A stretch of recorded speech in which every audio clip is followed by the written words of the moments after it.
outside London for housing families in B&Bs beyond the legal limit.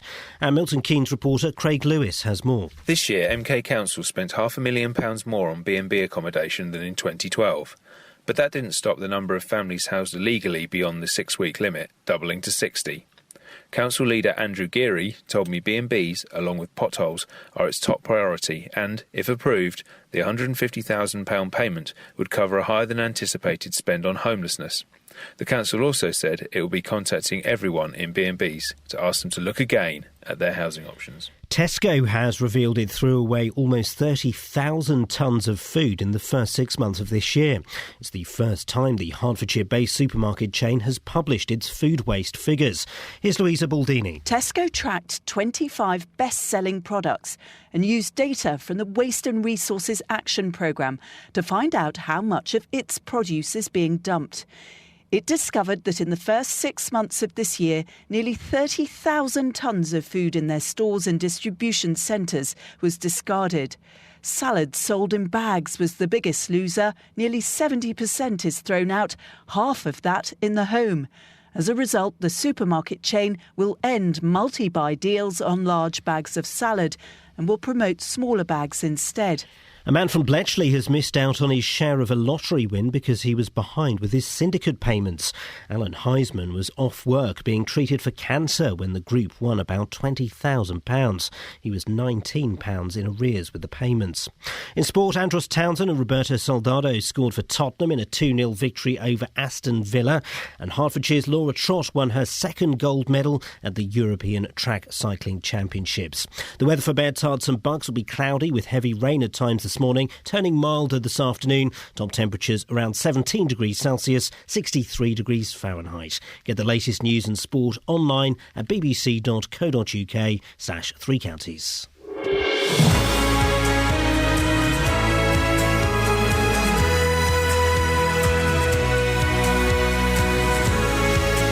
Thank you, Lee. Morning, this is Iain Lee, BBC Three Counties Radio. Lots coming up on the show today, and as always, looking forward to your calls. I say looking forward, anticipating them. Perhaps more appropriate. Now, picture this. You're a local council, you're exposed for being the worst at something outside of London, so what do? Well, if you're Milton Keynes, you spend even more money doing that thing. We find out why in a few minutes.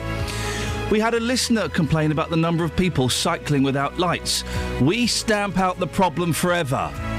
Or we just moan about it. You decide.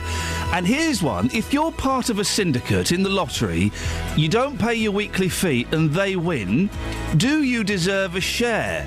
It's an interesting story. We'll have that one on Facebook, I think. Let's put it on facebook.com/BBC3CR. You can send me a text as well if you want, 81333.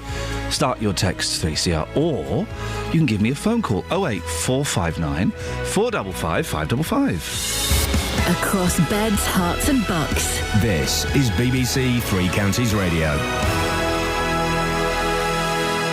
Milton Keynes Council has been criticised for managing its housing list by putting people in B&Bs beyond the legal 6-week limit. But rather than cutting back on the practice, well, they're actually proposing spending more on it. £150,000 is admittedly a drop in the ocean for local government, but when you consider Milton Keynes has been exposed as the authority with the worst record on this outside London, well, you do have to wonder what's going on. Labour councillor Nigel Long is the chair of Health and Adult Social Care Committee. Morning, Nigel. What is going on? Good morning, Ian. I'm not entirely sure why Milton Keynes Council is in such a mess, but I want to perhaps begin by correcting the figure. The figure in the Cabinet papers from last week is what's being spent on B&B is 1.485 million. That was in the Cabinet on the 16th of October, so I don't know the figure of 150,000. So Milton Keynes is spending how much? It's proposing to spend 1.485 million, just under 1.5 million. It's the £150,000 is extra, isn't it, compared to previous spends? Again, the papers don't say that. The papers say an extra 172,000 difference to the base budget. So that, OK, well, 172,000. It's 172,000. OK, let's correct that. I apologise. £172,000. Still nothing, is it? No, it's not, and I think it reflects a fundamental problem facing the city, not just the council, the whole city, which is there's not been enough low-cost or affordable housing built in this city over the last decade, to be honest. You know, and so we're seeing the long-term consequences of a lack of good quality housing for people on lower incomes. That's the fundamental problem. Milton Keynes does seem to struggle more than most authorities, doesn't it? Well, the problem it's got, and this is quite a fair point, the problem it's got is there's got a lot of people coming into Milton Keynes for work because the economy is quite buoyant. So lots of people are coming in for work. Lots of people come here because the house prices are cheaper. Lots of people come here to be near their families. So it is a fundamental problem. But the key answer is not to stick people in bed and breakfast in Wellingborough or Northampton or Daventry. The real answer is to build more homes. Simple as that. But then why have you got so many people in bed and breakfast? I think, is it 62 families in bed and breakfast longer than the 6 weeks legal limit? I think that the Conservative Council that we have here has, in all fairness, been trying to deal with the problem, but it is a big problem. But they do, I think, lack a kind of... What's the word? They lack a kind of commitment to really get to the bottom of this.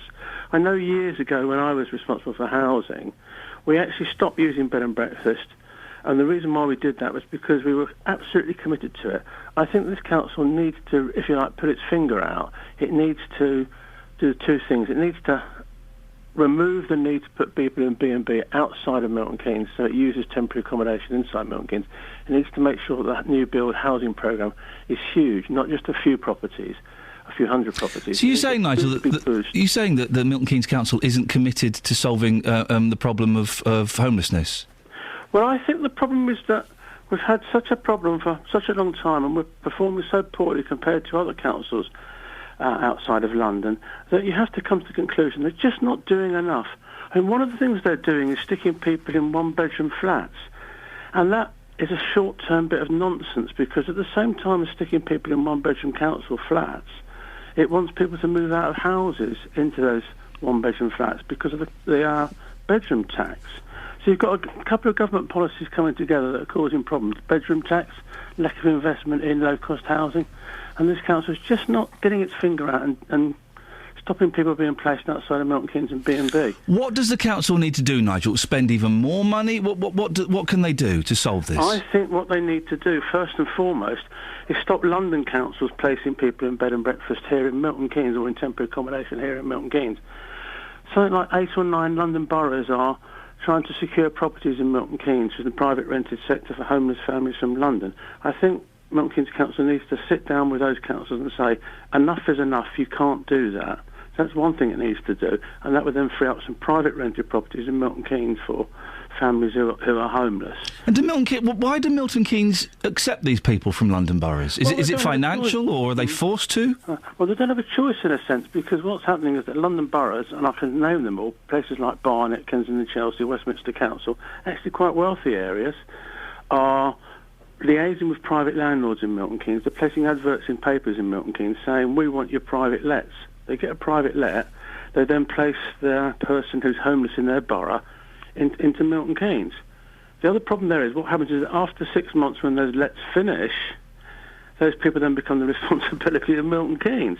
So I think Milton Keynes Council should put its finger out, talk to those London councils, say, you can't do this, enough is enough. Secondly, I think it needs to talk to the private landlords in Milton Keynes so that they're able to work with Milton Keynes Council first and foremost, and not with London boroughs first and foremost. And most importantly of all, it needs to persuade government to allow Milton Keynes to build hundreds and hundreds of council houses. And to do that, all we need to do that is for the government to remove the arbitrary cap that's on our housing accounts. If that was removed, the council could borrow against its assets, build lots of homes, and we could actually stop this nonsense of bed and breakfast. Nigel, thanks very much for joining us. Labour Councillor Nigel Long, Chair of Health and Adult Social Care. 08459 455 555.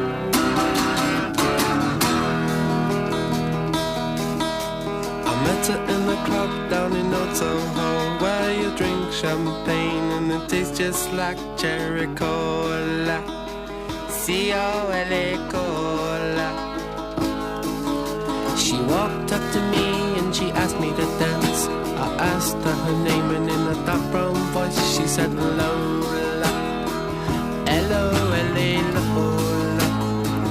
La la la la la.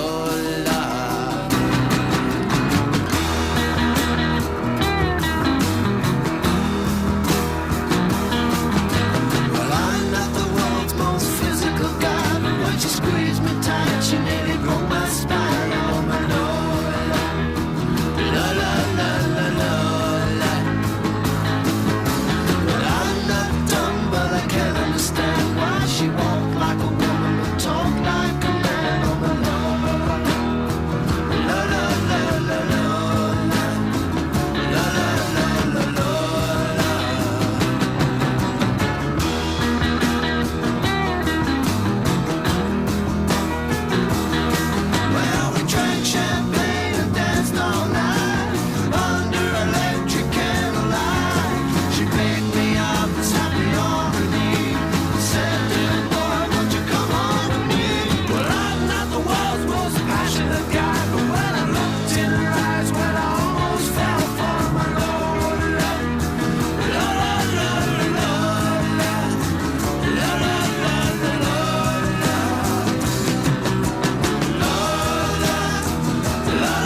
and I always wanted to be that way for my Lola. La la la la la la. Girls will be boys and boys will be girls. It's a mixed up, muddled up, shook up world. It's up my Lola. La la la la la.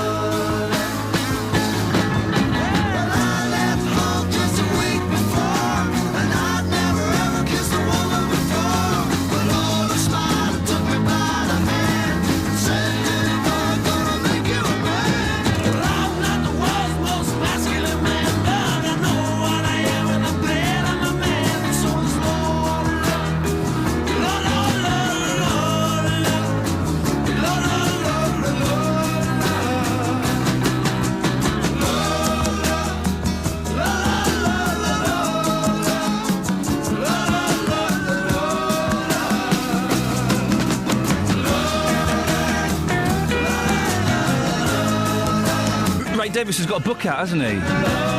I'd like to read it. I don't want to pay the 20 quid for it, though. There's a couple of rock biographies. I want Graham, Ray Davis, Graham Nash from Crosby, Stills and Nash. And that'll do for the moment, I think. That'll do for the moment. I'm not greedy. Oh, man, I lost my keys at the weekend. Is there anything more frustrating? House keys, car keys, key ring with picture of my boys on, the zapper for the garage. Can't get into the garage with my zapper, I haven't got it. It's lost somewhere. If you see some keys anywhere between London and Manchester, for that's where I was at the weekend. Yeah, I met Davy Jones's daughters at the weekend, yeah. One of them kept calling me Tom, I didn't mind. Then she came and apologised and said, that's all right, Sharon. Sharon's not her name, you see what I did there? Then I think I crossed the line by saying, yeah, actually, Annabelle, you're not my favourite daughter anyway.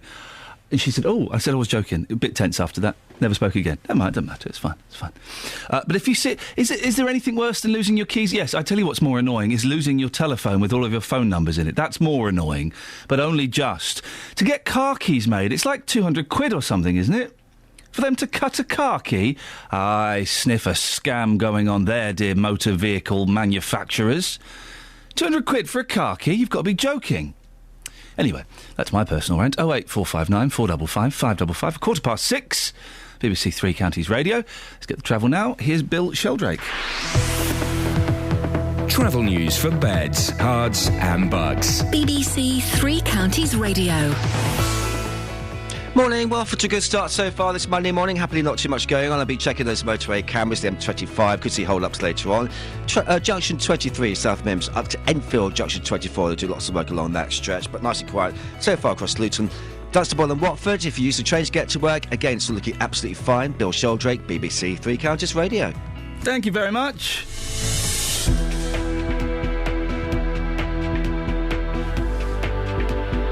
Right, it's 6:16. It's Monday the 21st of October. I'm Iain Lee. These are your headlines on BBC Three Counties Radio. The government is announcing plans for a new nuclear power station today. Milton Keynes Council is spending an extra £172,000 putting homeless people in bed and breakfast next year. And a Bletchley man has missed out on a syndicate lottery win because he was away from work with cancer.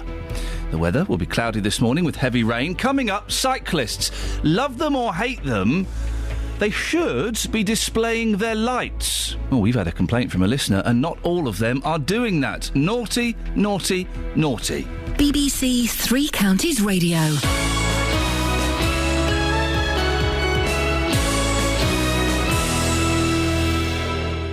Every weekday from 12, Nick Coffer brings you... 30 years ago, Doug Moody set up the Greenbank Music School in Luton with a philosophy that music should be fun. It was getting other people involved, just doing everything. I'm just a person that just loves to do things. Nick Coffer. EOS have decided that for their September show, they'll be performing their version of the Tony Award-winning musical Rent. 525,600 minutes. Quirkology follows the clumsy, endearing life of Rupert Quirk. A lot of people have actually said, you know, he's just an exaggerated version of yourself. Nick Coffer, weekdays from 12 on BBC Three Counties Radio. Across beds, hearts and bucks. This is Chetan Partuk. BBC Three Counties Radio.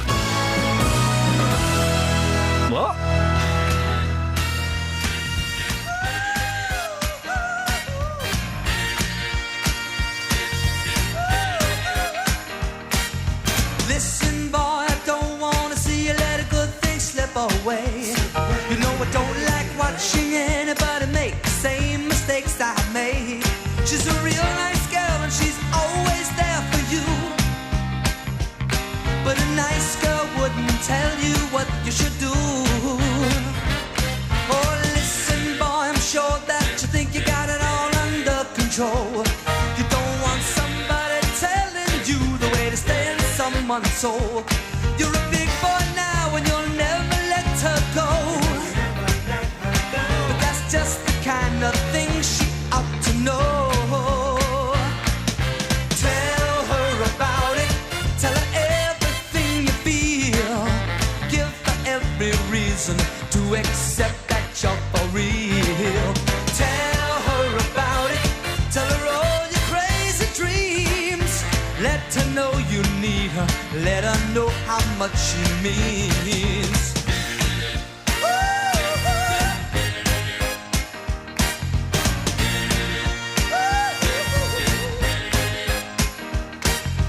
Listen, boy, it's not automatically a certain guarantee. To ensure yourself, you've got to provide communication constantly. When you love someone, you're always insecure. And that's only one good way to reassure. Tell her about it. Let her know how much you care. When she can't be with you, tell her you wish you were there. Tell her about it every day before you leave. Pay her some attention, give her something to believe. 'Cause now and then she'll get to worrying, just because you have been spoken for so long. And though you may not have done anything, will that be a consolation when she's gone? Listen, boy, it's good information from a man who's made mistakes. Just a word or two that she gets from you could be the difference that it makes. She's a trusting soul, she's put her trust in you. You know she put her trust in you. But a girl like that won't tell you what you should do. Morning.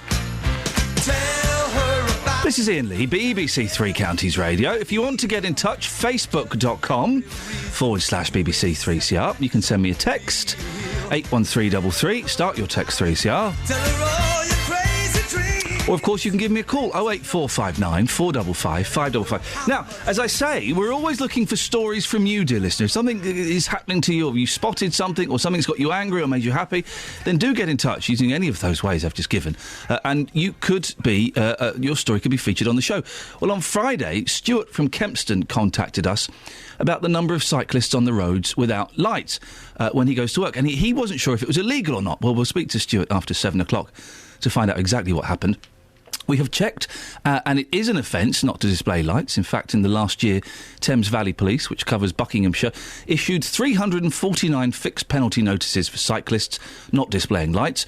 And across the three counties, there were 593 accidents involving cyclists. So I'm joined now by Doug Hook. Doug is a cyclist from Bedfordshire and writes the Cycle Hub blog. He does use lights, and it's looking, Doug, like you've cycled in this morning. Is that correct? I have, yes. What is it about bicycles? I was just saying to you, I'm not really a cyclist. Every now and then I kind of dust it off and go for a little trip to the shops. What is it about cycling? Cycling in general? Yeah. It's, there's many things, Ian. It's a fantastic way of keeping fit. It's something that we all need to do these days. It's a brilliant means of getting from A to B as a way of transporting yourself, whether you're going shopping, going to work, and it's just a very pleasurable thing to do. Now, you do display lights. You've got one on the back of your helmet and just one at the front of your bike, I would assume. That's how it works, isn't it? I also have one on the back of my bike, which is really bright. There's no missing me. And I also wear a bright yellow jacket. Now, I know that I probably look a bit like a Christmas tree. And from time to time, people might laugh at me. But who cares? I want to be seen on the road. That's the thing, isn't it? I do think some people go, well, no, listen, I'm not going to wear a fluorescent jacket or the strips, and I'm not going to... I'll look like an idiot. But surely it's better to look like an idiot than get knocked down by a car, isn't it? That seems obvious. Well, absolutely. It goes without question. question. We're all road users. We all have a responsibility to ourselves and we have a responsibility to each other. And in taking care of ourselves, we need to do these things. It's not expensive to go and buy lights. You can buy a set of lights on a bike for maybe £20, and that's nothing in the scheme of things, really. If you want to dress up like a Christmas tree, like I do, maybe that's a little bit more. But it's a really worthwhile thing to do. I'd like to add also, I drive a car, I'm a motorist, I'm not exclusively a cyclist, and it scares the living daylights out of me when I see a cyclist without lights, and especially if they come out of nowhere. It's a really scary thing, and cyclists without lights are vulnerable, and you're exactly right what you say, it's illegal, it's against the law. And particularly at this time of year, when it's getting darker earlier, it's and I've seen it, cyclists just dressed in black, you know, wearing dark jeans, wearing a dark hoodie, riding around with no lights on, and it is terrifying. You say lights are cheap, 20 quid for a set of lights. Are they any good? Because we were just talking before you came on air, that you can buy one light for sort of 300, 350 quid. What's the difference? Well, that's right. The bare minimum ones, the ones that's going to cost you about 20 quid, that's enough to keep you on the right side of the law. Right. If you want to be really safe, I'd recommend having a brighter light, one that's going to be a little bit more dependable. You don't necessarily need to spend £300 on that's a lot of money, isn't it? Yes, you could buy a bike for that. Normally, a little bit more will be of benefit to you. It's not a bad thing to have a spare light as well, just in case something goes wrong. Yep. You've already commented, I've got on the back of my helmet light, and they're really conspicuous. I bought that up, I picked that up over the weekend in the local bike shop, and it makes me feel safe having that. It's a good thing to do. Do you spot lots of cyclists without their lights on? There's a few around, yeah, not too many. So I'm pleased that they're being spoken to by the authorities. That's good, but there are some around. Thankfully, not many. I think they're in the minority. And do cyclists kind of confront each other and say anything, or do you just kind of note it and tut as they cycle on? I've not had any experience myself of doing that. Whether people decide to do anything, well, that's a matter for themselves. I think it's probably more a case of making sure someone's okay, they're not lost, rather than, as you say, tutting, saying you're riding without your lights, this is a bad thing to do. I would make sure someone's okay if I had the opportunity. Cycling divides people, and we will get people this morning phoning up saying, get cyclists off the road. We don't want cyclists on the road, they're a menace to people. Someone will suggest later on today, I'm sure, that cyclists shouldn't ride when it's dark. What would you say to them? I can understand that. I think cyclists should be allowed to ride, and I'd encourage people to ride, but to do it safely, with lights and so on. It's a great thing to do. It's a great experience. We were speaking just a few minutes ago, Ian, about the delights of riding through the night in the middle of the summer in the Cotswolds. Yep. Fantastic experience to do. More day-to-day cycling that we can do. It's a fantastic means of transport. We need to be considerate towards each other. Cyclists need to obey the rules, just like car drivers are expected to obey the rules. If we obey the rules, we'll get on okay with each other. That'll be safe. It's just such hard work, though, Doug. I've got a bike, and every now and then I'll dust it off, I'll go for a little ride to the shops. Half a mile, my legs are killing me. My backside feels awful. Well, I know exactly how you feel. We've all started, and I've come back to cycling in recent years, and yes, I know exactly how you feel. The trick, Ian, and for anyone else, is just to build it up very slowly, and you'll soon find that half a mile will become 2 miles, 10 miles, very easy to do. Doug, listen, you've got a blog. Give a plug for your blog. Where can people read about what kind of stuff are you writing about? Well, it's called the cyclehub.net, and I blog about cycling, keeping fit. It's just my own pastime that seems to have a growing readership. Some of my friends and I were also going to undertake a bit of a challenge next year. We're going to cycle from one side of the country to the other side of the country. This is 150 miles, all in one day. Oh dear, Doug, come on. Just sit at home and watch telly, for goodness sakes. Well, the last thing I want to do, Ian, is to be an old man in a nursing home, 100 years old, thinking, why didn't I do that? Well, I had the chance. Good for you. Doug, nice to see you again. Thank you very much for coming You're in. welcome. That's Doug Hook. 08459 455 555 is the phone number. Give me a ticket for an aeroplane. Ain't got time to take a fast train. Lonely days are gone, I'm a-going home. My baby just wrote me a letter. I don't care how much money I gotta spend. Got to get back to my baby again. Lonely days are gone, I'm a-going home. My baby just wrote me a letter. Well, Well, she wrote me a letter, said she couldn't live without me no more. Listen, mister, can't you see I got to get back to my baby once more. Anyway, yeah, give me a ticket for an aeroplane. Ain't got time to take a fast train. Lonely days are gone, I'm a-going home. My baby used to wrote me a letter. Well, she wrote me a letter, said she couldn't live without me no more. Listen, mister, can't you see I got to get back to my baby once more. Anyway, yeah, give me a ticket for an aeroplane. Ain't got time to take a fast train. Lonely days are gone, I'm a-going home. My baby used to wrote me a letter. My baby used to wrote me a letter.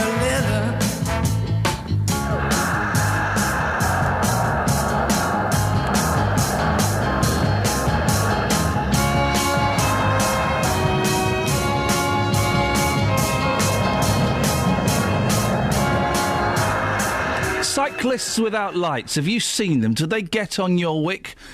I've seen quite a few in the area where I live, and they are a pain in the backside. The ones with lights, good for you. Well done, excellent work.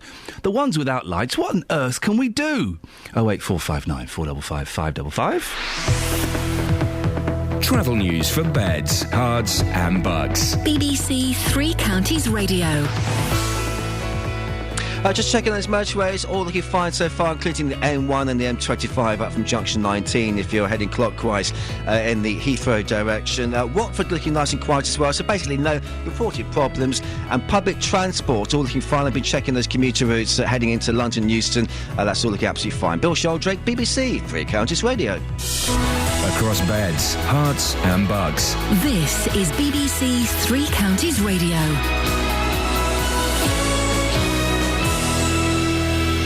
It's 6:30. I'm Lee Agnew. The headlines: the government is set to approve the UK's first new nuclear plant in a generation today. EDF will lead a consortium, including Chinese investors, to build the power station in Somerset. Milton Keynes Council is spending an extra £170,000 putting homeless people in bed and breakfast next year. It was recently named as the worst authority outside London for housing families in B&Bs beyond the legal limit. Tesco has revealed it threw away almost 30,000 tonnes of food in the first 6 months of this year. It's the first time the Hertfordshire-based supermarket chain has published its food waste figures. And a man from Bletchley has missed out on his share of a lottery win because he was behind with his syndicate payments. Alan Heisman was off work being treated for cancer when the group won around £20,000. The weather will be cloudy with heavy rain at times this morning, turning milder this afternoon. Top temperatures around 17 degrees Celsius, 63 degrees Fahrenheit. Three Counties Sports. BBC Three Counties Radio. Andros Townsend had a starring role in Tottenham's 2-0 victory over Aston Villa, but the England midfielder wasn't the only Spurs player to impress manager Andre Villas-Boas as they moved to 5th in the table. Great performance from the team, great individual performances for people who had taken this opportunity, like Kirikas, Sandro, Oldby. Good to see him out there, and then Andros, really put on the show. I think he grew in the second half alongside the team, so he started getting the ball out wide to him, and he started driving it forward to create lots of attacking opportunities. The MK Dons needed a late winner from Patrick Bamford to see off Rotherham at the Stadium MK. The Chelsea loanee scored his 12th goal of the season to the delight of Dons manager Carl Robinson. I had a chat with Neil Bath about him yesterday, who's head of Chelsea Academy. I spoke to Eddie Newton on the way here and we were talking about him, and they really care for the boy. They see a future for him. If you're a Chelsea fan, you've got a special footballer waiting for you to grace your pitch. His path at Chelsea has nothing to do with us. All we can do is whilst he's here is make him a better footballer, and I think he's, what was he saying, 12 in the last 11 games. That's a remarkable record for a 20-year-old boy. And the Dons host Carlisle in League One tomorrow, while Stevenage go to Crewe. Wycombe Wanderers visit Portsmouth in League Two. And finally, Hertfordshire's Laura Trott won her second gold medal at the European Track Cycling Championships. That's BBC Three Counties News and Sport. More at 7 o'clock. Across beds, hearts and bucks. This is Nesta McGregor. BBC Three Counties Radio. Now, Catherine Boyle joins me in the studio. Morning, Catherine. Hello. You're looking very mauve. I am. Like Prince, the purple pervert, the miniature pop star. He's only 4'8". Isn't that incredible? Yeah, but he's a pocket rocket. He's a pocket rocket. He slammed a whole lot of rock and roll. I don't like Prince, but I went and saw him in concert once. Well, you know when he did that 21 Nights, and I paid a fortune to get fourth row seats. And he did different songs. Some nights he did hits, and some nights he did rubbish songs, and some nights he did religious songs. And he was there. He was doing a hit because I was... what was it? Let's say it was Raspberry Beret. Probably Raspberry Beret. No, it was Little Red Corvette. One of those two, because those are the only two I know. And I was singing so loudly along with him that he looked at me and gave me a really dirty look, as if to say, "What are you doing? I'm Prince, I'm singing it." Just me now. Yeah. And the same thing happened when I went to see Neil Diamond once. I was singing Cracklin' Rosie so loudly, he gave me a dirty look. Really just stared me out. Were you singing the proper words? Or? I was singing it really well. I got a bit obsessed with Prince after seeing a tribute band. He never did anything for me. No. Prince, I just thought, little bit of an odd person. He's a purple pervert. And, he was a bit scary to me as a child growing up in the 80s, I have to say. But when I went to Las Vegas, there was this guy for free in one of the lounges, and he was strangely attractive. Yeah. And I can sort of see why people... Hang on a minute, you've missed out a bit. I'm assuming he was a Prince impersonator. He was, and he was dressed up as him, and he was tiny. You said there was a bloke in a lounge. Normally I don't go for men in, lycra, unitard. And the sort of dancing was a little bit sexist from the girls. But it was brilliant, all in all, a spectacle. And actually, now I see what it is. He's just really charismatic. Raspberry Beret. And now I love him. He did a 10-minute jam, though. Oh, really? Where he spent the whole 10 minutes going, "Whoa, funky London." And we then had to go, reply to Prince, "Whoa, funky London." My brother-in-law went and saw him as well. And there's a really good bit in the show where he got, about 20 people from the audience up on stage to dance. And so there's always people on, like hot women and hot guys. And they got one or two munters in just so, that he couldn't be done.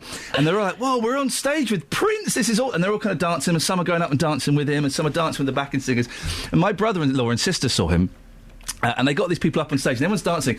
And there was one guy who just stood there, didn't know what to do. I don't know how to describe this. You'll have to describe the dance we're about to do. So he's just there, he just stood there, not quite sure what to do. He's in the O2, 16,000 people, and he just goes... Oh, right, he did the Shakin' Stevens knee swapper.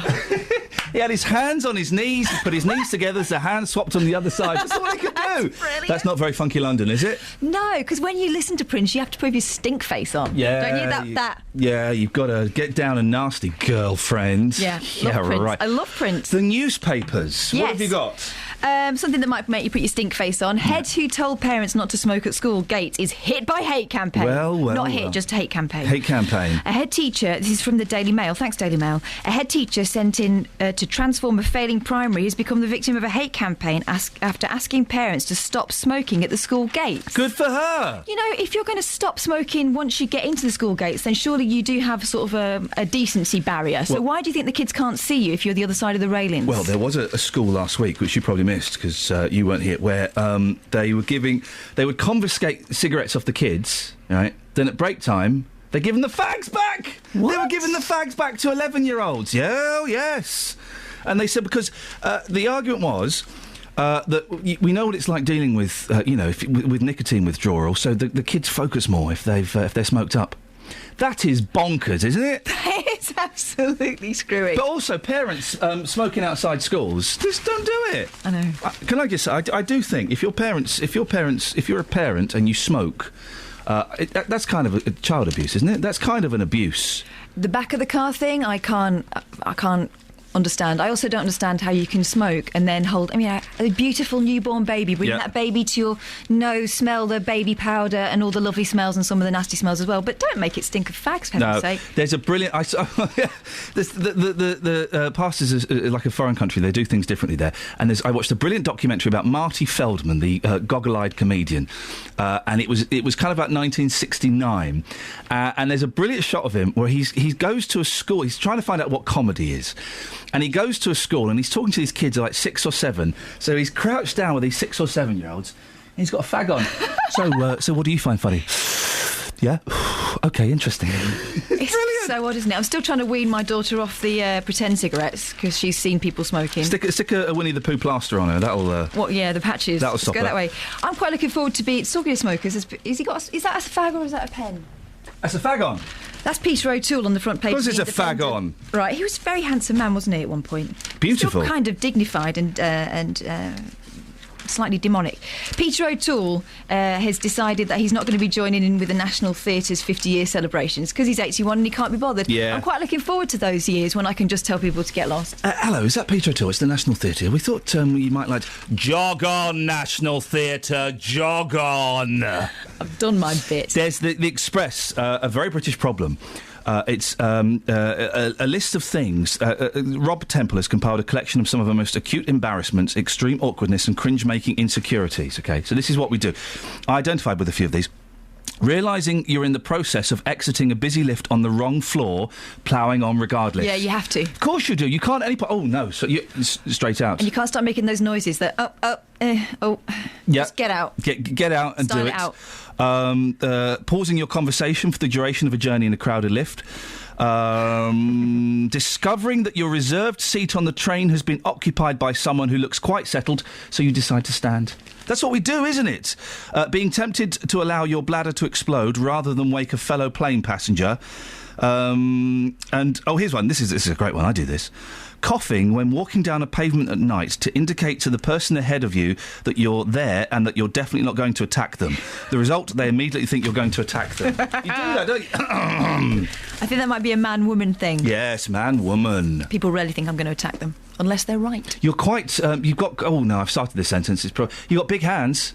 Me? Yeah. Tiny hands, what are you talking about? You could strangle an Alsatian with one hand. I would never do that. No, just for legal reasons, she would never do that. And any accusations in the past, let's just say that court case was settled out of court, wasn't it?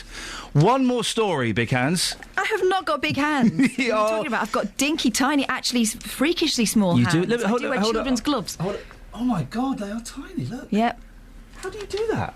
I just didn't grow them. How do you type? I just...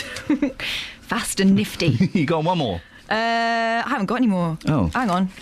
Carry on, you carry on. Well, Emma Thompson. OK, no, you got one. She's on the front page of the paper, The Times. Disney Times. She's at a thing about P.L. Travers, the writer of... Mary Poppins. Mary Poppins. Who, again, was one of those very great sort of British-type characters and told Disney to jog on, more or less, just because I like Emma Thompson. But this is another film with Tom Hanks. Can I just... I love Tom Hanks. Well, now, you think you love Tom Hanks. No, I do love Tom Hanks. Why? Because he's like a dad. Exactly. I don't want dads in my movies. And because he was in Big. Which would never get made now, would it? Why? Because of the morning after thing. He was a child. Oh, and he had a...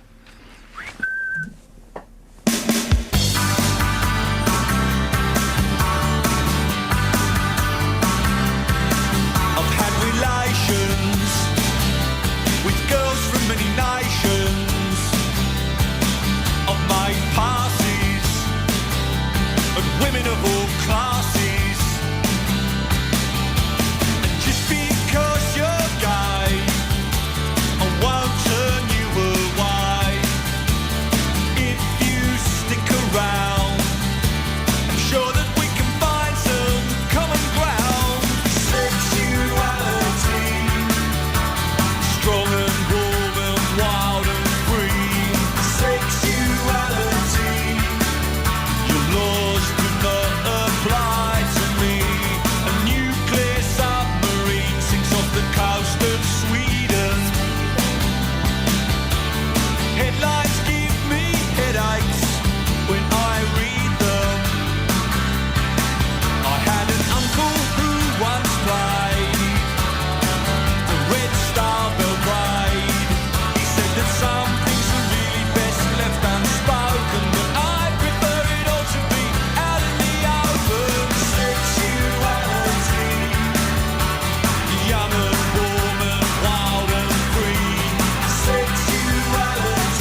target audience.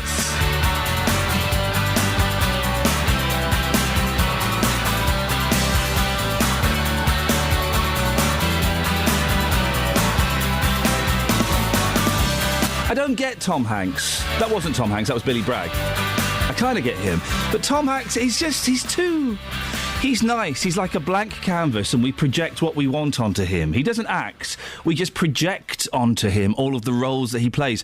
Forrest Gump, oh my goodness gracious me. He's the Michael Bublé of acting, isn't he? Just that bland, moon-faced, I'm sure he's a nice bloke, got no secrets, nothing kinky going on, no bad habits, you know. Tom Hanks, ladies and gentlemen. I'll give you Tom Hanks. And I'm sure if I met him, I'd be charmed by him. Then afterwards, I'd think, what happened there? Not a lot. Not a lot. It's like eating a crisp salad. At the time, you're kind of sort of enjoying it, but afterwards you go, I can't quite remember what it tasted of. 08459 455 555. It's 6:45. Let's get the travel. Travel news for beds, cards and bugs. BBC Three Counties Radio. Thank you. M25, right, we've got something going on actually, some animals on the carriageway. This is anti-clockwise, 17 to 16, so between Maple Cross and the M40. Watch out for them. I don't know what type of animals they are, but anyway, watch out for them. It's looking slow now from junction 18. Some news as well for the A6 on the southbound stretch. This is at the Sharnbrook roundabouts. We've got the diesel spillage, getting a few calls on this actually, telling us that some cars are spinning and swerving, my goodness, as you go through the affected area. Train services, though, all heading out, all the key OK, including possibly your London commute. Bill Sheldrake, BBC Three Counties Radio. Bill, thank you very much. 6:46. It's Monday, the 21st of October. I'm Iain Lee. These are your headlines on BBC Three Counties Radio. The government is announcing plans to build a new nuclear power station today.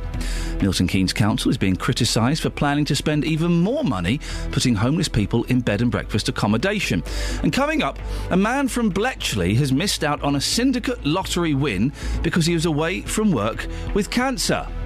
Well, should he have got part of that win, or the syndicate quite right to cut him out? 08459 455 555. We'll talk about that and more after the weather with Kate Kinsella. Beds, hearts and bucks weather. BBC Three Counties Radio. Good morning. Well, we're hanging on to the rather autumnal, unsettled theme as we head through the new working week. This morning, we may have a little bit of dryness first thing this morning, but unfortunately the rain is on its way. Some rather heavy downpours expected as well as we head through the latter part of the morning. Drying out a little bit as we head into the afternoon, but it's still staying mild. The maximum temperature getting up to around 17 Celsius. Overnight, some rain at first. The wind will ease a little, a really strong wind as we head through the afternoon, a strengthening southerly breeze, which we will hang on to a certain extent overnight tonight. That's going to keep any mist and fog at bay. And it's a mild night, the temperature not dropping down too far at all, the minimum down to around 14 Celsius. For the rest of the week, we're hanging on to the unsettled theme. Tomorrow, more rain on the way, the wind staying with us as well. But the good news is we are hanging on to that milder air from the south. The maximum tomorrow getting up to around, again, 17 Celsius. Thank you very much. Every consumer problem has an unhappy customer. They've actually deleted the main account instead of attaching my one to it. We ordered it, and when we got home we checked the measurements and it just will not fit. A company. We've asked the council, now they come up with a new excuse. It's not them, it's down to the highways. And he said, well, I'm sorry, that's your policy. Oh, well, maybe next time you'll learn not to open the box. And me getting to the bottom of it all. And they confirmed that they would return my excess and that my no claims bonus would not be affected. The JVS show fights for your rights and tackles your consumer problems. Weekdays from 9, BBC Three Counties Radio.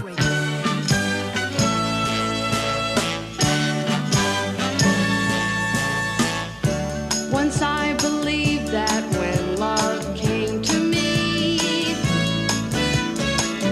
it would come with rockets, bells, and poetry. But with me and you, it just started quietly and grew.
Ashley man is criticising workmates who cut him out of their winning lottery syndicate when he couldn't keep up with payments.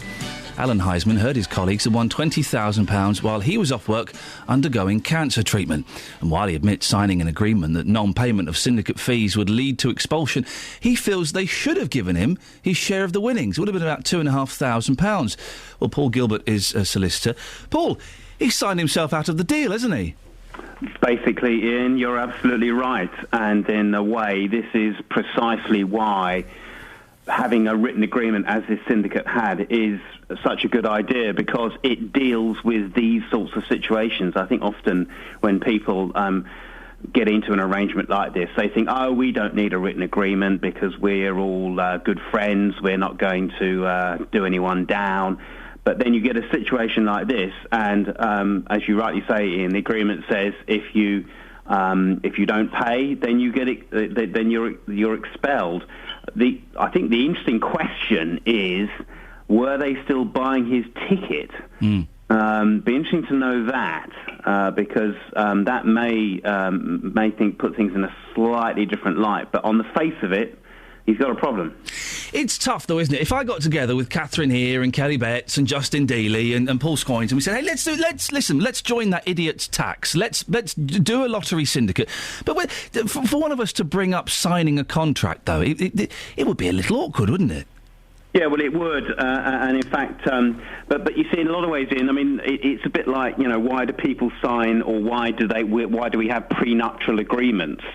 It's another one of those examples, such as the one you've just given, where people are, they're concerned, they're worried, they don't want to upset anybody, but in the end, it gives clarity, and that's really the point, and it's very, in a way, for me, it's very personal, because the number of times I speak to friends and they say, well, look, we're going to do this, and I say, well, have you thought about a written agreement just in case things don't? Oh, no, that's not going to happen. We're all good friends, as I'm sure you are with your colleagues, and then something like this.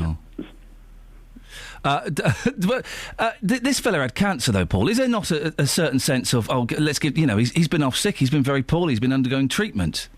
Well, Ian, you're so right in the sense that what are we talking about? The difference between sharing £2,850 between all the syndicate members, including Alan Heisman, or £2,500. And just because you have an agreement doesn't mean that you can't take a more sympathetic view, doesn't mean you can't do something slightly differently. And you're quite right. Although the law says that this is the position, doesn't mean you can't take a different position. Take a more compromised view. Paul, do many cases like this go to court? And if so, who generally wins? Well, generally they don't. Although in a lot of ways, an indicator of the fact that things like this have happened before is that these people have gone to the trouble of having a agreement. This isn't the first. Certainly, this is not one of the first of these stories I've discussed on Three Counties. Actually, interestingly, so it's not the first time. So sometimes they do. Very rarely, in reality, because of the costs involved. When you look at the amounts, now it is, or rather, it would be what's called a small claim. In other words, there'd be no legal fees that you could recover, but it's all the other time that will be involved in doing it, and that's why they tend not to. Paul, I appreciate your time this morning. Paul's a solicitor. What do you think? This gentleman, he couldn't pay into his lottery syndicate because he was off getting treatment for cancer. They win a few grand. He feels left out. Do you feel sorry for Mr. Heisman? Or do you think, yeah, you're trying it on. Good luck. Russell in Dorking says, I bet he does think he should win, but rules is rules. And Gary Warden says, he didn't pay. Tough luck, mate. Unlucky.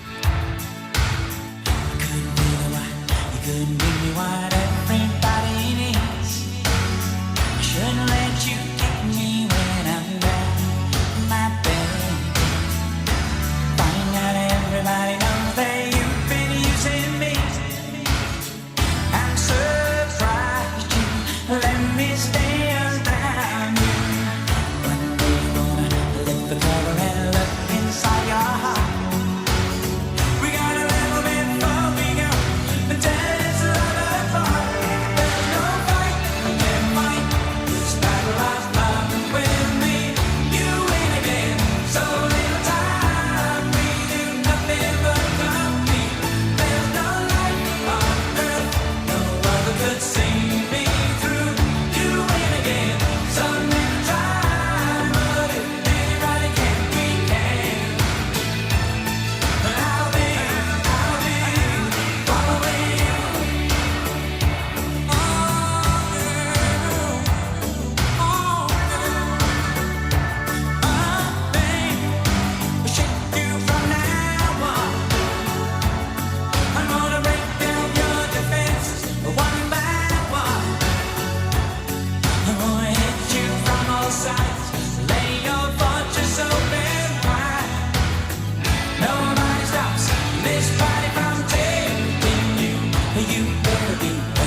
why anybody does the lottery. It's an idiot's tax, isn't it? Here's something. You listening to this now, you are never going to win. Add up all the money you've spent on the lottery over the years. Go on, do it. And then work out how much money you've won. And then work out how much money you're down. And picture the nice holiday you could have booked with that money.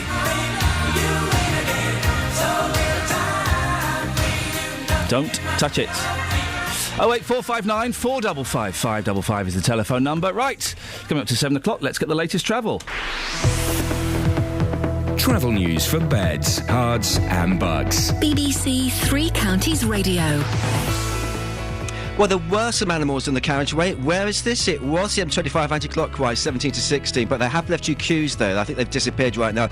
Look at Slocum Junction 18 from Chorley Wood. Got something going on the A6 as well at the Sharn Brook roundabout. It's a diesel spillage. Getting a few calls and it's telling us that some cars are spinning and swerving, so it's obviously pretty dangerous, so do take care. Look at the live departures boards for your train journey. If you're heading out from Bedford, for example, maybe Luton, maybe Milton Keynes Central, they're all looking nice and healthy, those live departures boards. Bill Sheldrake, BBC Three Counties Radio. Bill, thank you very much. What happened to Adam Glynn? Where's he gone? Probably still recovering from his birthday last week. Facebook.com/BBC3CR. You can give me a call, 08459 455 555. Coming up in the next hour, are politicians allowed to have a past? Well, one Labour MP has written on a blog that a newspaper is trying to find some topless photos she did as a teenager. Well, politicians are allowed to have a past, aren't they? Local and vocal across beds, hearts and bucks. This is BBC Three Counties Radio.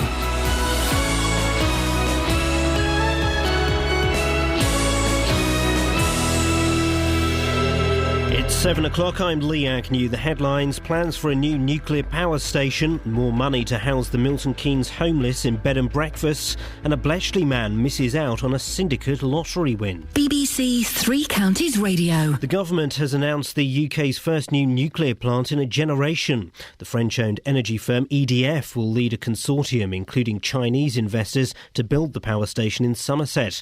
But Professor of Energy Studies Steve Thomas says nuclear power is expensive. If you contrast that with the renewables, where the cost curve is going down very steeply, so solar panels are getting much cheaper, wind farms are getting cheaper, nuclear seems a very expensive option, and in the past we've decided against pursuing nuclear power, and that's really why we lost our capability, because the fundamental economics weren't very good. Milton Keynes Council is being criticised for planning to spend even more money putting homeless people in bed and breakfast accommodation.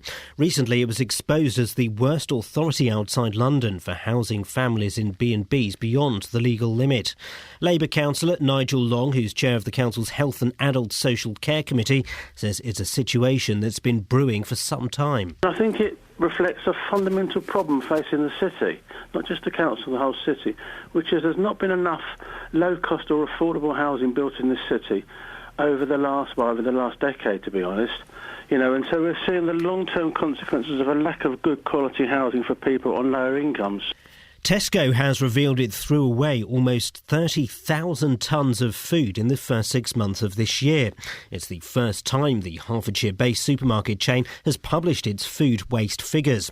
Here's Louisa Baldini. Tesco tracked 25 best-selling products and used data from the Waste and Resources Action Programme to find out how much of its produce is being dumped. It discovered that in the first 6 months of this year, nearly 30,000 tonnes of food in their stores and distribution centres was discarded. Salad sold in bags was the biggest loser. Nearly 70% is thrown out, half of that in the home. As a result, the supermarket chain will end multi-buy deals on large bags of salad and will promote smaller bags instead. A man from Bletchley has missed out on his share of a lottery win because he was behind with his syndicate payments. Alan Heisman was off work being treated for cancer when the group won about £20,000. He was £19 in arrears with the payments. In sport, Andros Townsend and Roberto Soldado scored for Tottenham in a 2-0 victory over Aston Villa. And Hertfordshire's Laura Trott won her second gold medal at the European Track Cycling Championships. The weather for Bedtards and Bucks will be cloudy with heavy rain at times this morning. Top temperatures around 17 degrees Celsius, 63 degrees Fahrenheit. Get the latest news and sport online at bbc.co.uk/3 counties.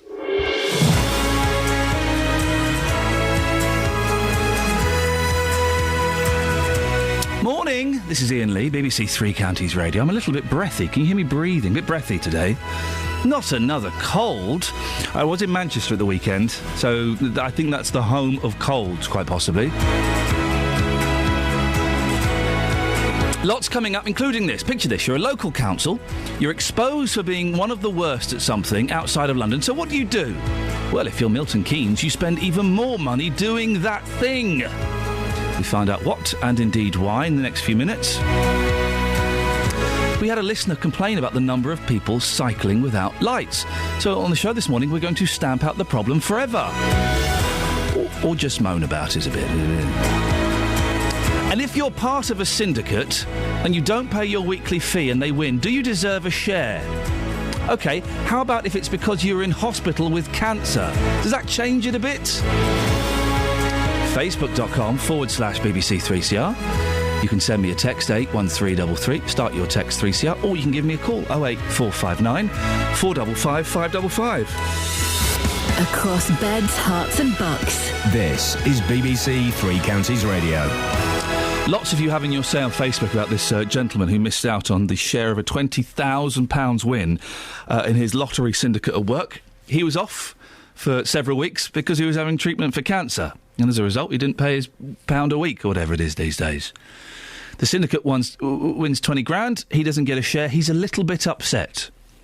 Nettie says, it would be on the consciousness of those others. If he paid in every time other than when he was in hospital, I think I would give him the money as he normally paid. But hospital treatment was priority. If a little bit airy-fairy about paying, then no, as the intention is different. He may not have paid that week anyway. Jenny says, you've got to be in it to win it. He should expect nothing. That said, if the syndicate vote in favour, I would hope in the circumstances their better nature would win, assuming they're not put off by misplaced feeling of entitlement. And Andy says, it would depend if it was his line that won. Non-payment should have excluded it, but that may have been entered. If not, it's unlucky. Bit harsh, the fella had cancer. He was off for several weeks getting treatment for cancer. Is the syndicate being a little bit tight in not giving him a share of 20 grand? It's about £2,800. It's not that much money. It's not that much money. When you spread it around the other people, they won't be getting that much off the back of it. What do you think? 08459 455 555. Now, Milton Keynes Council has been criticised for managing its housing list by putting people in B&Bs beyond the 6-week limit. But rather than cutting back on the practice, they're actually proposing spending more on it. Well, 5 months ago, the authority was exposed as having the worst record than this outside London. Now it's proposing spending an extra £172,000 on temporary accommodation. I'm joined by Paul. He and his family have been living in a B&B until pretty recently. Good morning, Paul. How did you end up living in a B&B? Good morning. I got served with a Section 21 because the tenancy was up, which I lived in a private rental for 4 years. And then, I told the council within my 2 months of getting this notice, and they said there's nothing they can do, so... So you ended up in a B&B. What was it like? Well, I'm still in there now. Right. I've been shipped around numerous places, and it's not... The one I'm in now is fine. The previous ones I've been in Bedford are pretty grim. It's not somewhere you want to live. And are you there on your own, or are you there with your family? Who's with you? My partner. Oh, sorry, Paul? My partner and my 2 children. Your partner and your 2 children. And you're all sharing the same room? Yes, we all share the same room. That's got to be hard work, isn't it? How old are the kids? We've got an 18-month and an 8-year-old. Okay, well, sharing the room with the 18-month, you can kind of understand that. But with an 8-year-old, that's got to be tough. Yeah, we're in our 5th month now, and it is very, very hard. Very hard. And what are the council saying to you, Paul? Just sit tight and wait, really. Something will come up when they've got something suitable. But in previous times, they've told me lots of things that I need to sofa surf because I work, all week. Then I should be able to provide for my family. So if I sofa surf, then my children will get housed quicker. Wow, that's what the council are suggesting to you. Yeah. This was 5 months ago when we first got in this situation. Yeah, they suggested to me that I need to sofa surf so my partner and my kids get housed quicker. So what's the latest you've heard, Paul? Any indication, any time frame, or do you think this could just drag on and on and on? Well, when you call up and, you hear that other people are being housed, you call up and they just tell you the same story that, something suitable will come up, we've got nothing suitable for you. And just recently, last week, we have been offered a place which is suitable for us. Brilliant. So it does actually work in the end, but you do have to hassle. And when are you moving in? We don't know. Okay. It could be another month. We don't know. But there is a place with your name on it? Yeah, housing association, yes. Fantastic. Well, that's great news, Paul. Listen, thank you very much indeed. Been in there for 5 months, being in B&B for 5 months. It sounds a nightmare, doesn't it? 8-year-old kid, 18-month-old kid, him and his wife, sharing a room in a B&B. That can't be fun, can it? 08459 455 555 is the telephone number. Across beds, hearts and bucks. This is Iain Lee. BBC Three Counties Radio. Yes. Let's have a look at the front pages of the newspapers, shall we? There's not a lot going on, to be honest. The fact that most of the front pages have got a picture of Emma Thompson on the front page means there's not really a lot going on. Welby, growth is not enough. Britain needs to be a more caring society on top of economic success, says the Archbishop of Canterbury. OK, right, yeah. Fears of rising bills as deal is struck for new nuclear plant. Hey, China are going to own our nuclear power. That's awesome, isn't it? I think that's awesome. The Chinese know what they're doing with nuclear power. Those guys, we've got no reason to mistrust those guys. No reason at all. Britain's first nuclear power plant, which will be owned by the Chinese, is expected, it's the first plant in a generation, is expected to be given the go-ahead by the government today. Despite concerns, the deal could lead to a rise in energy bills to subsidise the project. Higher energy bills? Come on, that ain't going to happen. Ed Davey, the Energy Secretary, claims that the cut-price deal with the French company EDF Energy to build a nuclear plant at Hinkley Point in Somerset is good for Britain, not good for Hinkley Point, and will eventually help to reduce bills. After more than a year of negotiations, ministers agreed to guarantee EDF a strike price of £92.50 for every megawatt hour. I'm lost in those numbers there. And school conquers an old chestnut of the playground. On finding his pupils had no idea to... This is a front page story, OK, on the Telegraph. Front page. On finding his pupils had no idea how to play conkers, a head teacher struck a blow for traditional playground games. James Catamol, Mr. Catamol to you and I, decided to put on conker lessons. Oh, for goodness sakes, that's the front. That's what we're dealing with. That's the front page of a newspaper. Let's see if the Times get any better. Oh, look, it's Emma Thompson again. Now, I like Emma Thompson. She's not front page news, really. French will cash in on UK nuclear power deal. Okay. House rises rise. Boring. Let's have a look at the guy. It's Emma Thompson again. This time with her husband, Tom Hanks. Coalition signs off on Britain's nuclear rebirth. Hoon. Who gave green light to go spying? Is it Hoon or Hune? Hune. Is it Hune? I'd say Hune. Chris Hune? Chris Hune. Let's just call him Chris. Yeah. OK. Chris, the former cabinet minister. Chris, he's the guy that went to prison and has shown no signs of remorse. Prison Chris. He's shown no signs of remorse.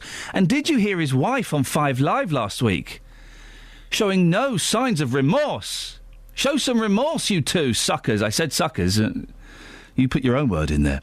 The former cabinet minister, Chris, Prison Chris, has called for an investigation into which Labour cabinet ministers signed off... boring. OK, so boring so far. Let's see. The Independent...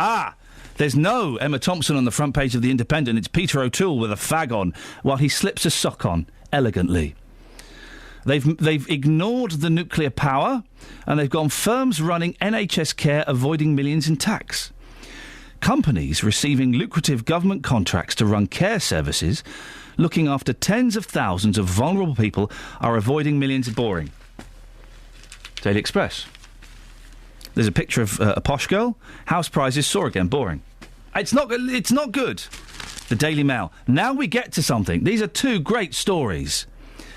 Secrets of abducted Maria's gypsy life. I don't understand this story. So this is a girl. She's 4 years old, 5 years old.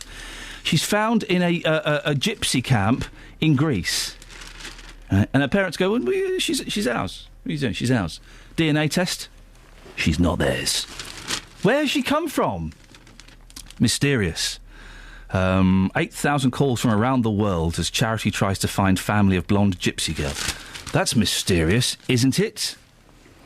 And then the Daily Mail also has the story we've been running as well this morning. What a waste of good food.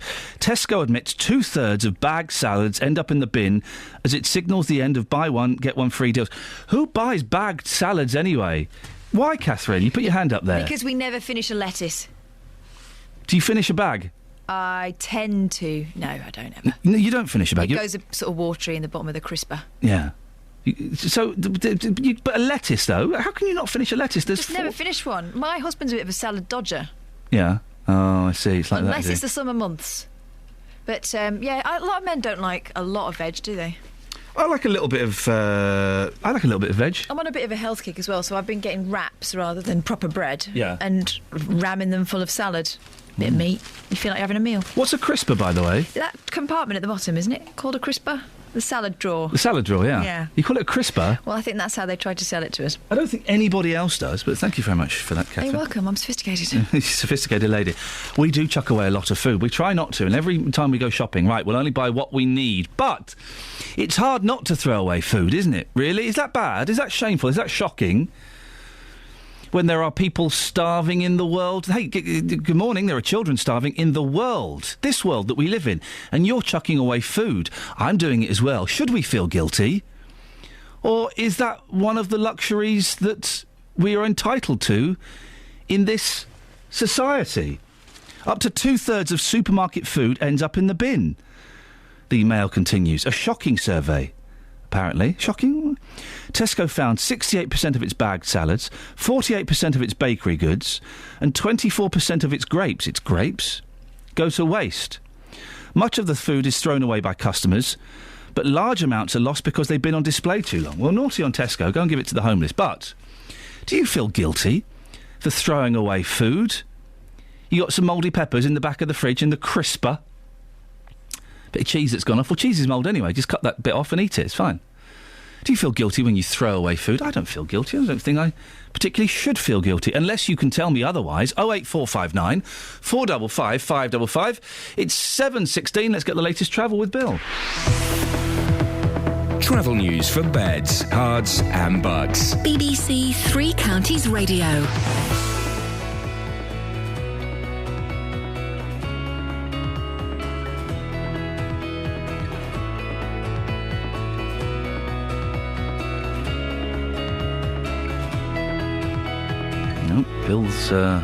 Bill's done a Glyn.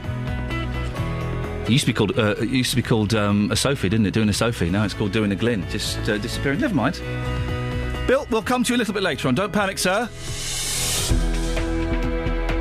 Right, it's 7:16. It's BBC Three Counties Radio. Monday, the 21st of October. I'm Iain Lee. These are your headlines. The government has announced plans to build the first nuclear power station in the UK in a generation. Milton Keynes Council is being criticised for spending even more money putting homeless people in bed and breakfast accommodation. And Tesco has revealed it threw away almost 30,000 tonnes of food in the first 6 months of this year. The weather today, wet and cloudy this morning. Coming up, Stuart from Kempston contacted us about the number of cyclists on the roads without lights. He thought it was illegal. Well, is it? We'll find out more in a few minutes. 08459 455 555. BBC Three Counties Radio.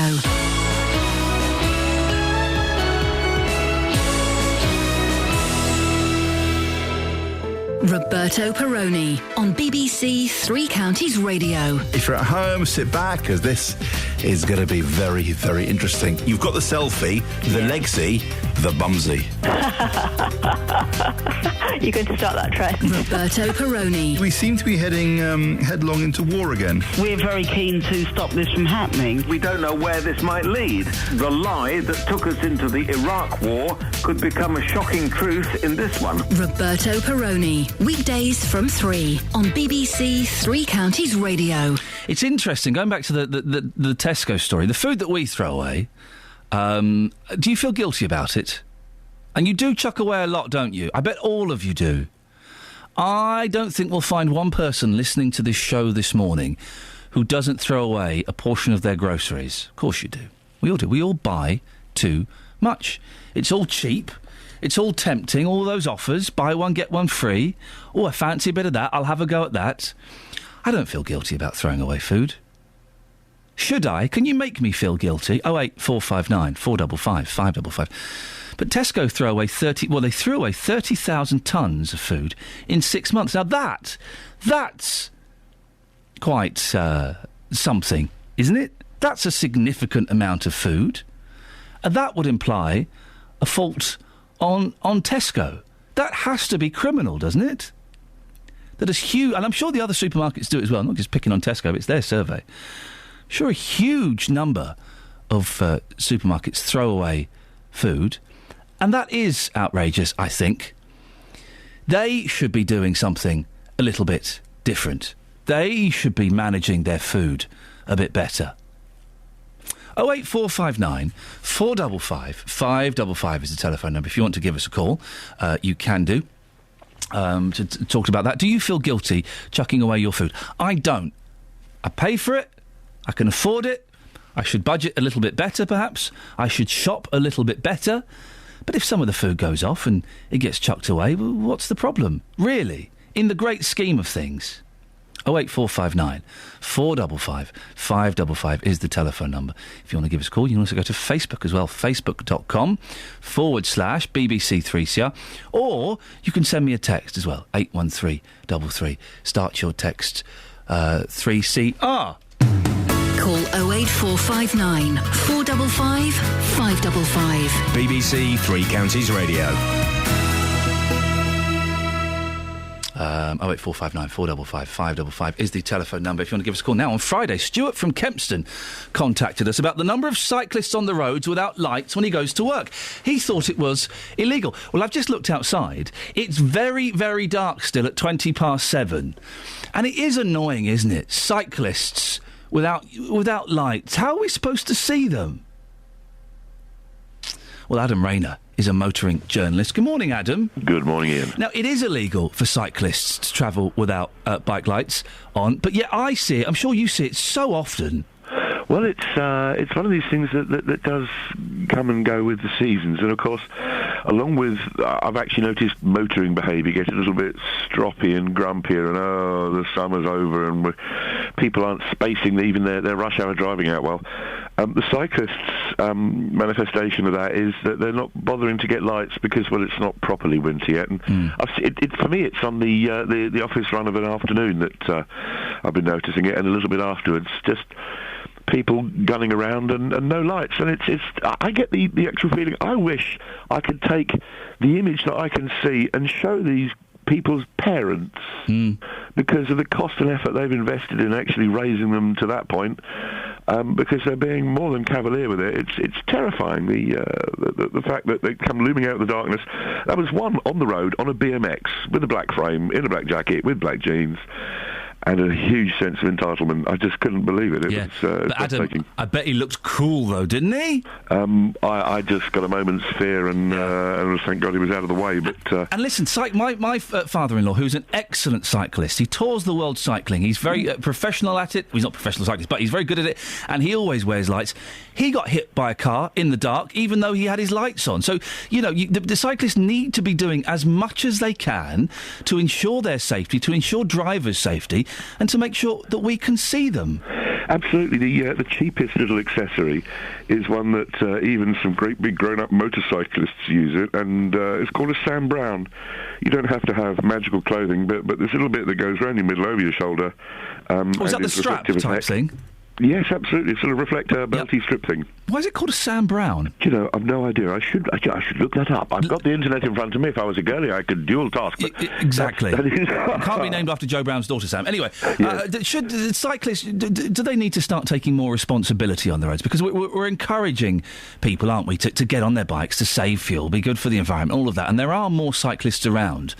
Do they need to be a bit more responsible now and maybe start looking at insurance and registrations and things like that? Oh dear, you're picking a scab with that one. They are the only road users with all of the rights, even a chunk of the infrastructure, but absolutely none of the financial and identifiable responsibility. I'd like to see them all with a little plate. I'd like to see them all actually insured to be on the road riding. They're the only people who don't have to be insured, and the ones who are at the most awful risk of the most horrendous consequences if anything awful happens. It is a worry. I'm happier to see more of the money that they stripe from the motorists spending on proper infrastructure for them. I don't mind if they ride without lights. What if they're on their very own little lit-up path? It'd be fabulous. We don't have the space that some countries do, but the Dutch have got even less, and they manage better than us. Adam, when was the last time you went on a bike? It was quite a fierce long time ago, I will admit. Although I did own a bike that my school chums used to tease me and share old joints at me because they all had races, but I had a Wayfarer. Oh, bless you! Well done. Yes, there was a period when races with the dropped handlebars were the thing, weren't they? Oh, there was nothing else. Everything else was desperately uncool.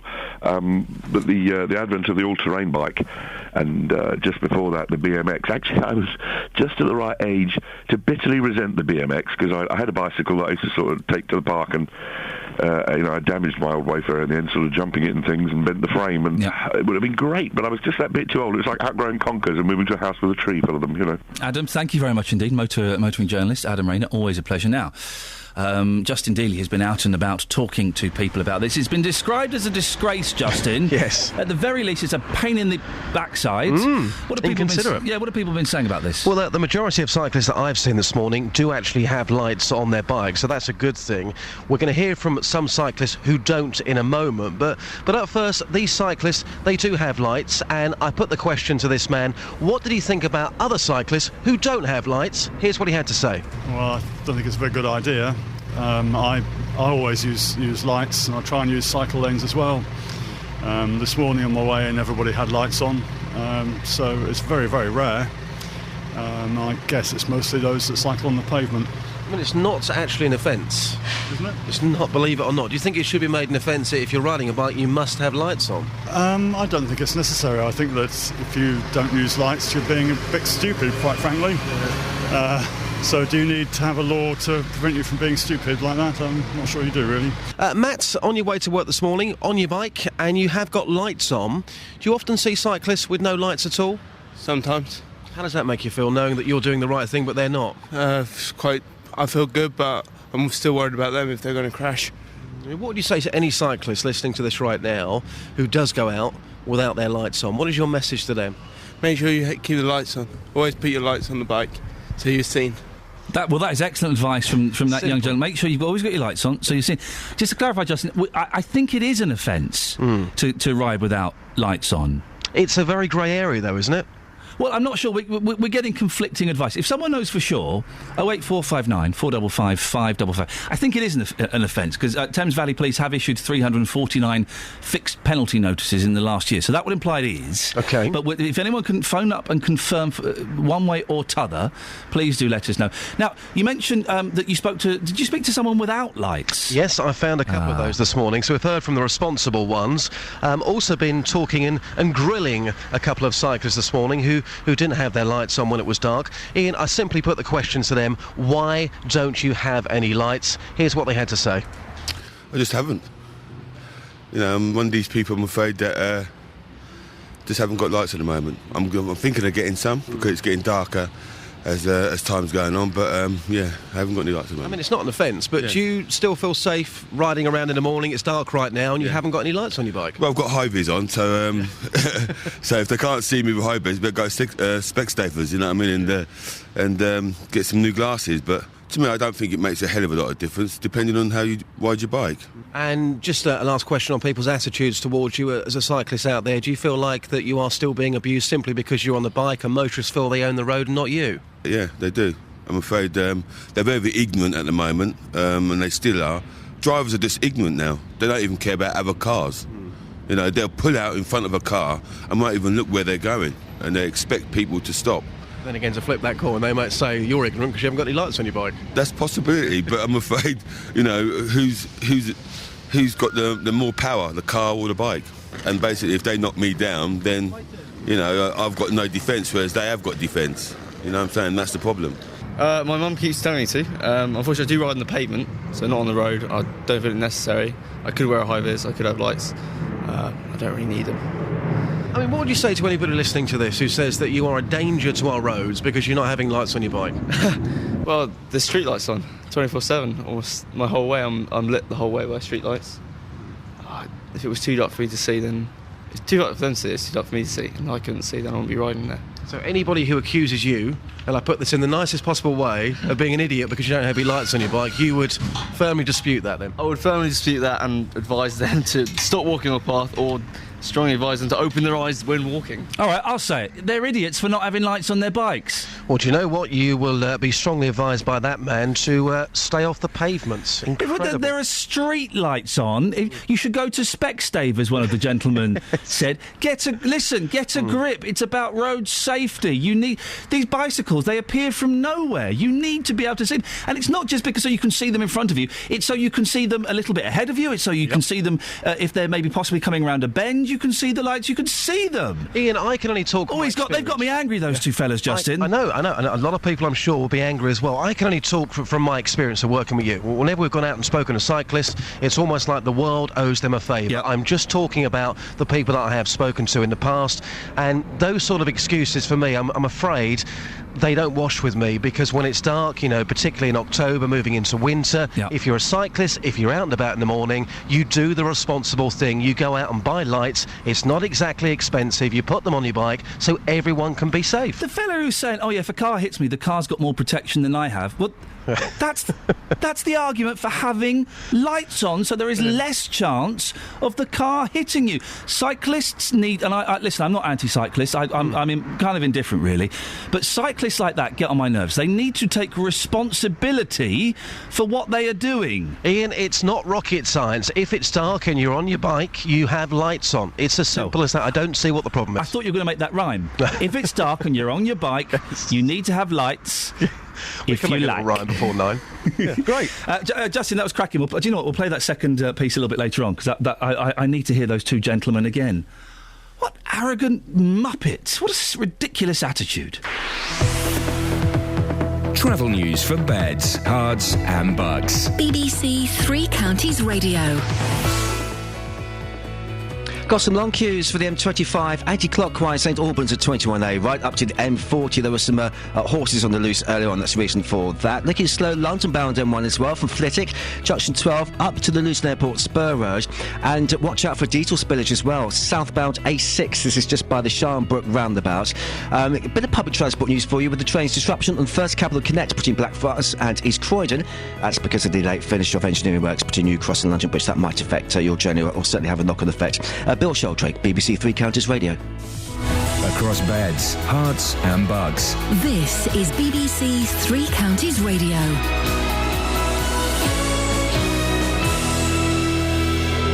It's 7:30. I'm Lee Agnew. The headlines: the government has announced plans for the UK's first new nuclear plant in a generation. It'll be built by French company EDF and backed by Chinese investors. Milton Keynes Council is being criticised for planning to spend even more money putting homeless people in bed and breakfast accommodation.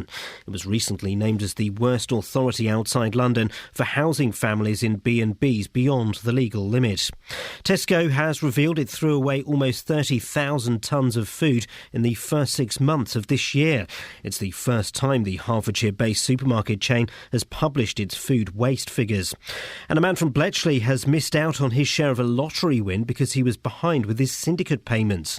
Alan Heisman was off work being treated for cancer when the group won around £20,000. The weather will be cloudy with heavy rain at times this morning. Top temperatures around 17 degrees Celsius. That's 63 degrees Fahrenheit. Three Counties Sports. BBC Three Counties Radio. Spurs are fifth in the Premier League after winning 2-0 at Aston Villa. England midfielder Andros Townsend got the opening goal for Tottenham. I've just been dying to get back out on the pitch. Obviously, the positive press was nice, but you don't want to get too carried away. It's just all about playing football, and I was desperate to get back on the pitch, and I've got a goal today, and I'm delighted. The MK Dons needed a late winner from Patrick Bamford to see off Rotherham at the Stadium MK.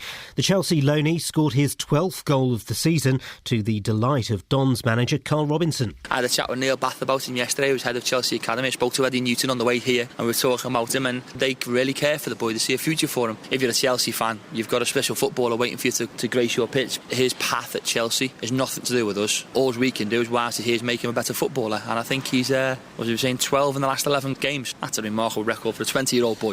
The MK Dons host Carlisle in League One tomorrow, while Stevenage go to Crewe and Wycombe Wanderers visit Portsmouth in League Two. And finally, Hertfordshire's Laura Trott won her second gold medal at the European Track Cycling Championships. BBC Three Counties News and Sport, more at 8 o'clock. Call 08459 455 555. BBC Three Counties Radio. We were speaking about the gentleman. He was part of a lottery syndicate at work. The syndicate won £20,000. He'd been off. He hadn't contributed for a few weeks. They didn't give him a share of the money. Is that harsh? OK. Well, does your opinion change when you discover that the reason he was off for a few weeks was he was in hospital having treatment for a very severe cancer? Should they pay him now? Lots of you on Facebook and text. Here's a text from Nick. If you're in a syndicate and you don't want to lose out, either pay by standing order or make sure you can keep up the weekly payments. Give a friend or colleague the money and ask them to pay for you while you're unable to. But if you get rushed off to hospital with cancer, you don't always think, yes, right, hang on a minute, who's going to pay that £1 a week for me? Paul says on Facebook, I missed out on a win at my local pub about 5 years ago by 2 weeks. They won £250,000. You have to keep up payments to be in it. Howard says, you've got to be in it to win it. No payment, no share. Tough. Oh, so most of you are kind of against it, but then there's a few. Rob Willett says, yes, he does deserve a share. It's sick what they did to him. And Neil says, the other members must be pretty thick-skinned not to give him his share. The guy had cancer. That's got to be a pretty good reason to do the right thing. What do you think? 08459 455 555 is the telephone number if you want to give us a call. Now, we were talking about bicycles. A cracking piece there from Justin Dealey, where he spoke to two cyclists who don't wear lights when they're cycling, don't have lights on their bike when they're cycling. It's not their responsibility. They're not a danger to the road. No. It's up to other people to see them. If you can't see them, then you need to go to Specsavers, said one of them. Yes, Specsavers. Well, Paul Scoynes, political correspondent here, has sent me a very angry email. Those gentlemen don't speak for me or other cyclists. Bunch of twits. Thank you, Paul, for that. Paul is a cyclist. He spent a lot of money on some lights recently. Dennis is in Dunstable. Good morning, Dennis. Good morning, Mr. Lee. Iain by name. Yes. Well done. You've learnt my name at last, Dennis. Well, I didn't. I thought you'd forgotten it when you asked me if I knew who you were. I always have my name sewn into the back of my pants, so if I do forget, I can have a little look. Now then. Yes, sir. You asked about Sam Brown. What was Sam Brown? Sam Brown was part of an officer's rig out in the army because he had to support a lot of things on his belt, a sword and God knows what else. So they had this thing across his shoulders so his belt wouldn't fall down. But who Sam Brown was, I'll never know. However, the other thing is, you're on about the nuclear power business with the Chinese. They already own part of the country. In the end, if they don't like what we're doing, like talking to the Dalai Lama, will they switch the power off? Are you there? Goodbye. Dave, say hello. Hello, Dennis. Hello, Dennis. Hello, then. Are you the other gentleman who gets at him? Congratulations. Oh, thanks, Dennis. Good morning, Mr. Lee, Ian. But he's gone again, you know what I mean? Oh, yes, he switches off as soon as he finds out he's made a mistake. Yeah, it's just me and you, Dennis. Right. He's at it again. I know. We'll have to get Justin back, or James Whale, I think. You can talk to James Whale, you know what I mean? Yeah, you can talk to Ian, but he's not listening. Well, no, well... I can't say just go to Specsavers. What's the hearing aid people? Well, you can get your ears tested there as well. Yeah, well, I think Mr. Lee should do because I think he's got ear problems now. Yeah. Well, what do we talk about, Dennis? Yeah, I quite agree with you. Yeah, the Chinese will switch us all off. Well, they're buying up the world. They do little jobs all over the world, and people are so good they let them have all the oil that they want to make. Yeah. So in the end, we're going to be getting all these Chinese who come over here and buy our goods. And China, they hold quite a lot of Britain to start with. We'll be exporting their goods back to them. Yeah, I know, Dennis. I come on the radio talk about bikes. Did you have a bike years ago, Dennis? I did have a bike years ago. Right. You had mudguards? Yes. And we had to have a reflector by law on the back mudguard. Correct, yeah. And reflectors on the pedals at the back. Yeah. Well, that was all part of the deal when you bought That's the bike. right. Yeah. And you had a dynamo at the front for lights. Yeah, that's right. That you put onto the wheel and you give you lights. That's right, yeah. What have happened to those bikes? Well, they don't want to buy. They want to buy cheaper bikes. They want to be with it. They want to wear funny clothes and a big hat. But Dennis, do you notice when these people ride bikes without no back mudguard, all the mud's all up the back of their coats or shirts or jumpers, and it makes you laugh. You just think, well, what's going on? Yeah. Like here on Three Counties Radio. Hello? Am I on? Excuse me? Hello? Hello? Who are you, Mother? Hello? Can you hear me, Mother? Hello? Am I on? It seems we're having a radio conference now. Yeah. Sam Brown. Can I give you the origins of the Sam Brown? Yes. Are you ready for it? Hello? Sam Brown was a general. Hello? Sam Brown was an army fella. He ended up as a general around about 1880s, I think it was. But he got his left arm blown off in action. And because officers wore the sword on the left, he then couldn't hold the scabbard to pull out the sword to go into battle. So they used to have a thick belt round the waist in those days. So he took the step of adding a strap going over the right shoulder, which is what army officers wear these days. It's known as the Sam Brown belt, Brown with an E on the end, by the by. So that's what any of those reflective things these days are known as Sam Brown belt. But anyway, don't get me started on cyclists, because have you ever seen a cyclist who wants to turn right and sticks his hand out or looks over his shoulder? He'll stick his hand out, but he won't look over his shoulder. What do they think we are, mind readers? No. The cyclists of today, mate, are shambles. Majority. I'm not saying all of them. What I couldn't understand is that they're the ones that are going to get bad habits.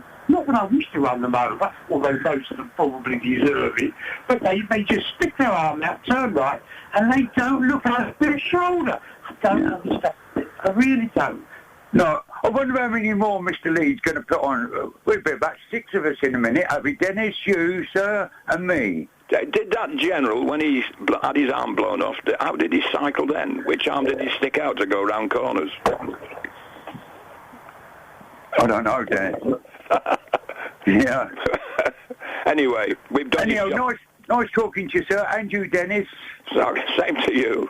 Yeah, we'll leave Mr. Lee now. I suppose he had a cup of tea and a fag outside, I suppose. I wouldn't be surprised, yes. Okay, then. Bye-bye, then. Bye-bye, Mr. All right, Lee. bye, all. Bye-bye, Grandad.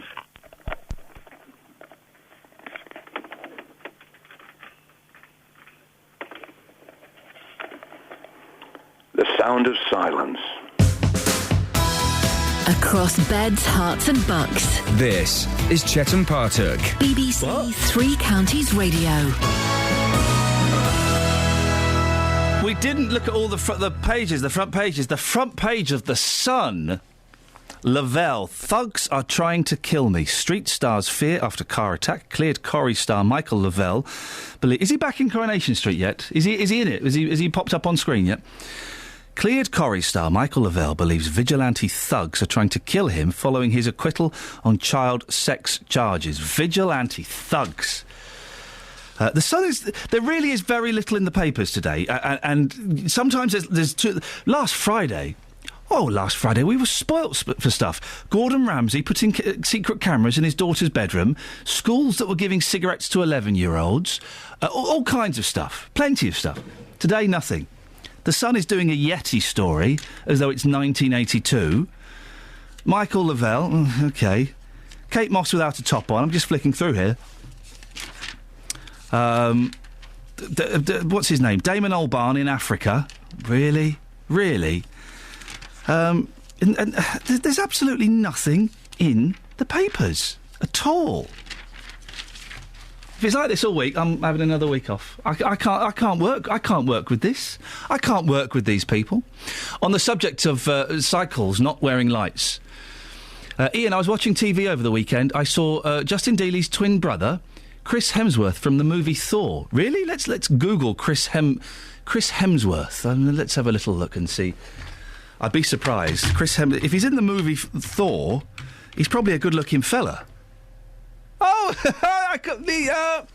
yeah, I can see what you mean. If Justin Dealey were good-looking and chiselled, then yes, he would look like Chris Hemsworth. Hemsworth had the same lion hair, mane open neck shirt down to his hairy chest. He was tall, funny and quite handsome. Your doppelganger is that chap on the TV programme Truckers. Now, who's that? The fact he hasn't got a name worries me. My doppelganger is normally Marlon Dingle or Ralph Little. Ron says, I'm all for lights on bikes, but some lights are so bright, it's like a car with a full headlight on. I've not seen those. And Rob says on the text, I'm going to drive my car with no lights on, but I'll glue my high-vis to it. After all, it's 10 times bigger than the bike, so you should see me easily. Yes, point taken, Rob. We had, I don't look like Matt Damon and Liberace. Do I... Oh, Justin does. OK, I thought you were saying I do. Still not watched that. I'll watch that this week. We some cracking audio from Justin earlier on speaking to cyclists. Some cyclists had their lights on, but the arrogance of two cyclists who didn't have their lights on because, hey, it's our duty to spot you. And that's a great point, Rob. Cars are much bigger. So why should cars put their lights on? Because if you don't see them as a cyclist, then it's your fault.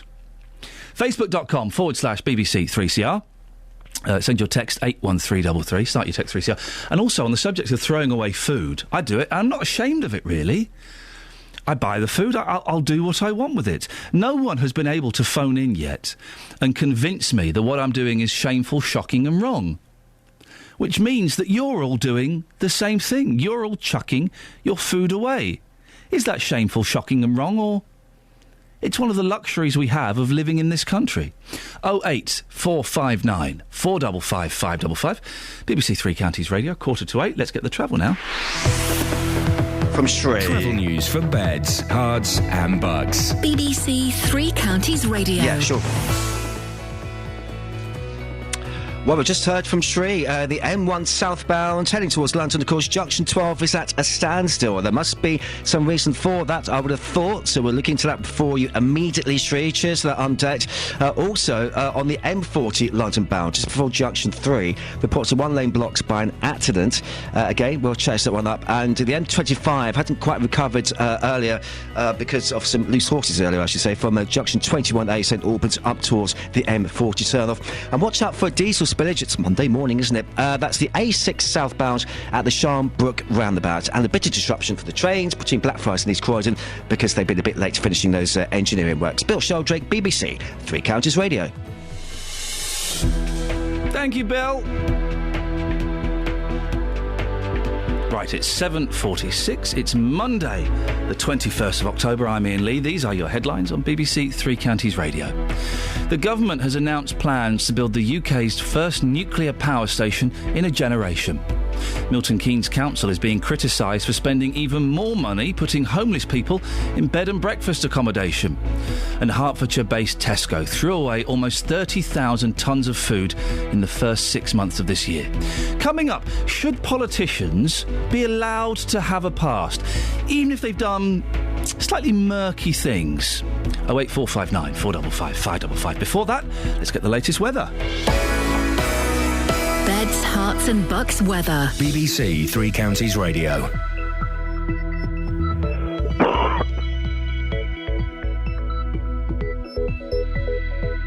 Nope, no weather. BBC Three Counties Radio. You have no idea what it's like for the businesses up here. Local and vocal. We're at the situation where we cannot pay invoices that were due in August. As a result, we cannot buy stock for the Christmas trade. Across Beds, Herts and Bucks. I mean, I've lived here 30 odd years, but you can't go out no more. I used to go down the bingo. You don't go anywhere. People on planes who are really large should pay for 2 seats because they take up all the space. Local and vocal. Across Beds, Herts and Bucks. This is BBC Three Counties Radio. Now, should politicians be allowed to have a past, even if they've done maybe slightly murky things? The Labour MP, Gloria Di Piero, has written on her blog that a newspaper is trying to find some topless photos she did as a teenager.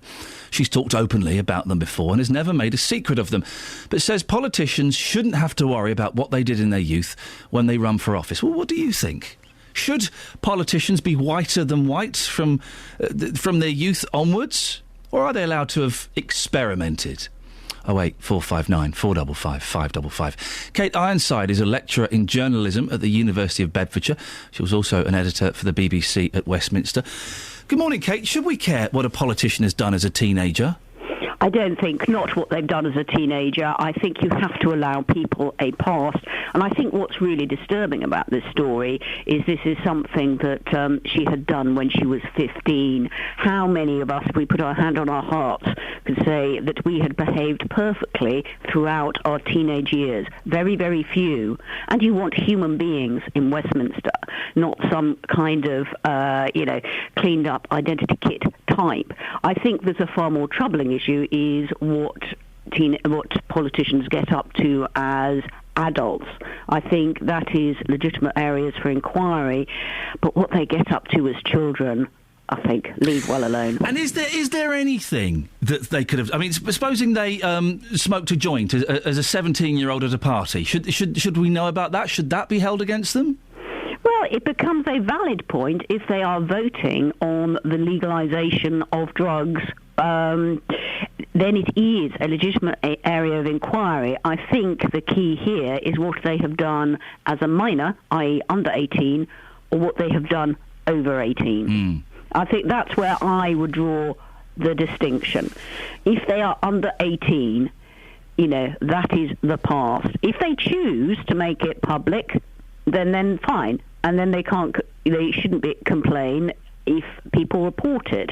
But, in the case of, say, taking a joint when you're 17, if you do not wish to disclose it when you are voting on it when you are 45, I think that is fair enough. But once you're post-18, no, then you should be upfront. OK, so if you'd had the joint at 17, that's fine, you were a child. If you had it at 19... and it's a horrible fine line, isn't it? Yes, isn't it just? It's a horrible fine line, but life is made up of horrible fine lines, and we have to draw the line somewhere. It is are you substantially different when you're 19 or 18 than you are when you're 17 and a half? Not, but we have to draw the line somewhere. Kate, stay there. I just want to bring in the conversation Conservative MP for Hemel Hempstead, Mike Penning. Good morning, Mike. Morning, Ian. What do you think? Should politicians be whiter than white? Should their childhood and their teenage years be experience and experiment-free? Well, it depends if you want a country of clones of politicians rather than human beings that have experienced life and made mistakes and done things in life. And I've made lots of mistakes during my life, and frankly, I was in the army at 16, and my sergeant major told me regularly that I was making lots of mistakes. But I think your other commentator's right. We mustn't be hypocrites. If you have a view on something and it's completely contrary to what you've done in the last couple of years, that's a different issue to the issue with Gloria, these were paid photographs, so there's an agency out there somewhere that probably has these, which is probably where this is coming from. But she was 15. And I think that I've got two daughters now that are over 15, but when they were 15, I would have been horrified if she'd have been doing that. And actually, if those photographs appeared now, I think Gloria will be horrified. I guess the reason that the story with Gloria is catching fire so much is because she is a very attractive woman, and newspapers will sell papers by having a topless attractive woman or girl, as it was, in the papers. It's in inverted commas a sexy story, isn't it? Well, it's a catch-22 for Gloria as well, because she's talked about this extensively. So as soon as you start talking about it, as a very, very attractive lady, they will go off and try and hunt down the photographs. And I would think the agency that has them, and I'm sure it will be an agency because that's usually what happens with these things, will be perhaps in the sidelines having a few words with a few editors. But I do think that she was way underage. And in saying that, the girls are doing these sorts of modelling much, much younger these days than perhaps they did when I was a young man. Kate, do you think it is different because she's an attractive woman? No, I'm absolutely right, yes. This is just the unfortunate realities. Pretty girls sell papers, but you cannot get around the fact she was 15. Had she done that when she was 18, 19, 20... They'd be out there now. It would be somewhat different. But at 15, she was a child, and that's that. Mike, it's going to be more dangerous, isn't it, for potential politicians 10, 15, 20 years from now because of texting, because of Facebook.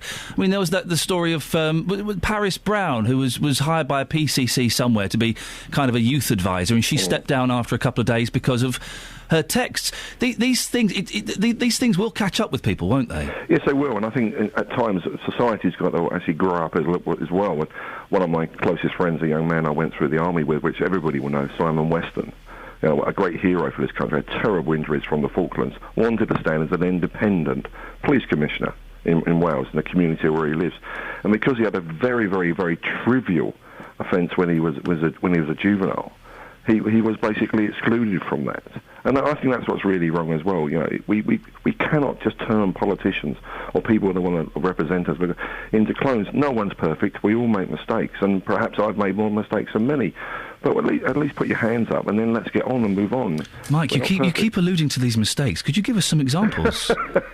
Many, many, many mistakes. The reason why I was not a sergeant major and only a lonely lance corporal when I was in the army. But at the end of the day, we are all human beings. No one's perfect, and we cannot put people on a pedestal. This country's great at putting people on a pedestal and then knocking them down, aren't they? But we mustn't have clones as possible. We've got to get individuals from the community coming through, because if we don't, it'll be the worst for everybody, I think. Kate, what about politicians' kids? We sometimes hear stories of the children of MPs behaving badly, behaving inappropriately, and quite often the MP themselves are judged for the behaviour of their children. Is that fair?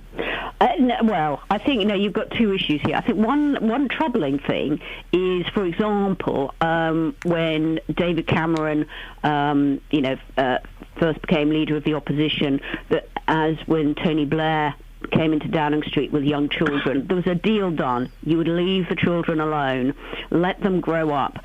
The troubling thing is then, you look recently, there have been photos of David Cameron with his children, Ed Miliband with his children, where, clearly the parents have consented to being photographed with their children. These are not snatched paparazzi shots. And you think, you're trying to have your cake and eat it. But I think, as a rule, leave children to have their lives. The code of the Press Complaints Commission is quite clear. You do not do stories about children just because they've got famous parents. Kate, thank you very much indeed. Kate Anside, lecturer in journalism at the University of Bedfordshire and Conservative MP for Hemel Hempstead. Mike Penning. He wouldn't tell us what his mistakes were, would he? He wouldn't quite let us know. Thank you very much for that, both of you. Joe's in Letchworth. Joe, you've called in on this. What do you think? Hi, Ian. I've got 2 points, actually. One of them is I think it should be 21 and not 18. So what, the cut-off point where you're sort of considered a child and not particularly in control, and then at 21 you're an adult? Let's think, right, when you're 18, you can vote, you can buy alcohol, you've still got those hormones running around, and your body's not fully developed until you're about sort of 20, 21.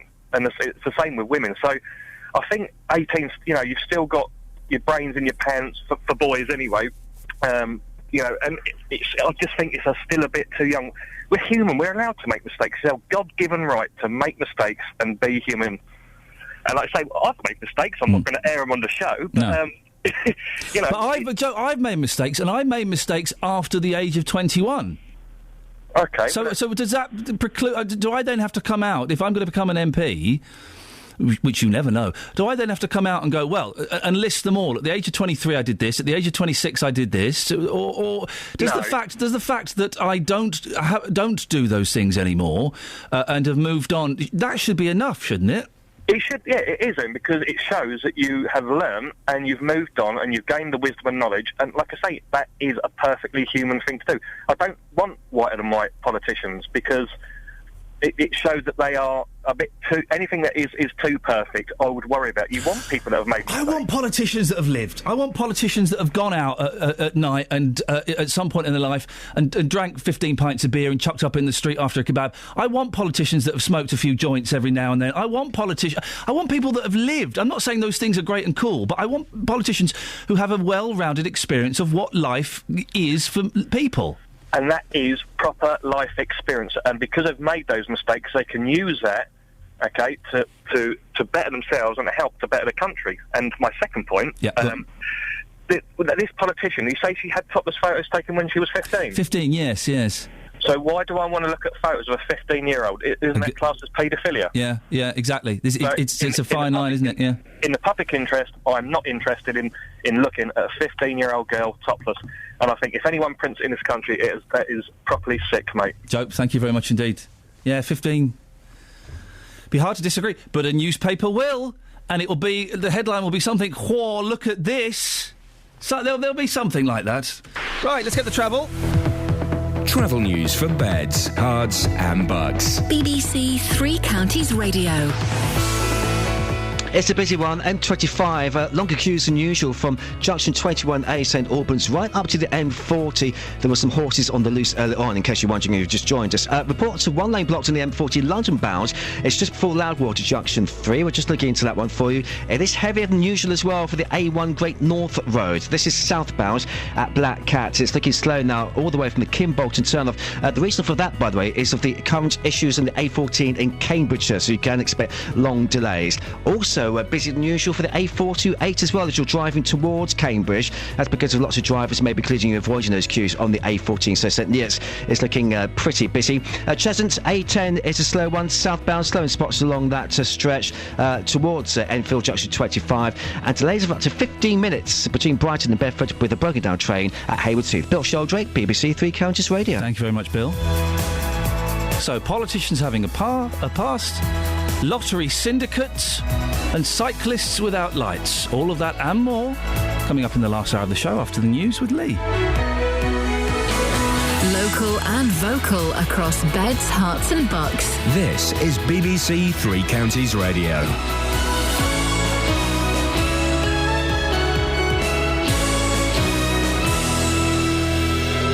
It's 8 o'clock, I'm Lee Agnew. The headlines: a new nuclear power station is given the green light, Tesco admits a huge amount of its food gets wasted, and a Bletchley man misses out on a syndicate lottery win. BBC Three Counties Radio. The government has announced plans to build the first new nuclear plant in a generation.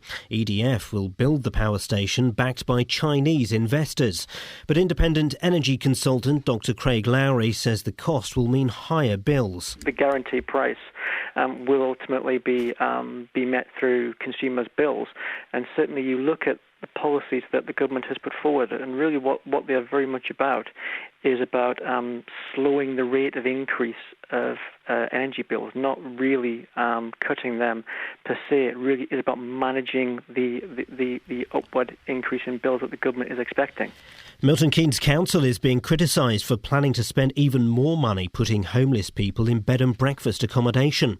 Labour councillor Nigel Long, who's chair of the council's Health and Adult Social Care Committee, says the situation's made worse by people who aren't from the new city. What they need to do, first and foremost, is stop London councils placing people in bed and breakfast here in Milton Keynes or in temporary accommodation here in Milton Keynes. I think Milton Keynes Council needs to sit down with those councils and say, enough is enough, you can't do that.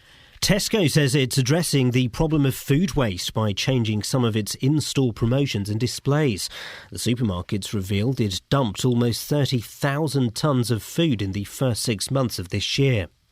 A couple accused of abducting a 4-year-old girl found at a Roma camp in Greece will appear in court this morning. Tests prove the man and woman weren't the child's biological parents. But their lawyer, Kostas Katsavos, says they were given the girl by another woman. Our client's claim is that we never abduct this child. We've just adopted. We're in the middle of investigation. We hope that tonight or tomorrow we will find the mother. A man from Bletchley has missed out on his share of a lottery win because he was behind with his syndicate payments. Alan Heisman was off work being treated for cancer when the group won around £20,000. Solicitor Paul Gilbert says the fact Alan signed an agreement that he'd be out of the syndicate if he didn't keep up with payments means he doesn't have a leg to stand on. The number of times I speak to friends and they say, well, look, we're going to do this. And I say, well, have you thought about a written agreement just in case things don't... Oh, no, that's not going to happen. We're all good friends, as I'm sure you are with your colleagues. But on the face of it, he's got a problem. In sport, Tottenham are 5th in the Premier League after a 2-0 win at Aston Villa, and Hertfordshire's Laura Trott claimed her second gold medal at the European Track Cycling Championships. The weather will be cloudy with heavy rain at times this morning, turning milder this afternoon. Top temperatures around 17 degrees Celsius, 63 degrees Fahrenheit. Get the latest news and sport online at bbc.co.uk/3 counties.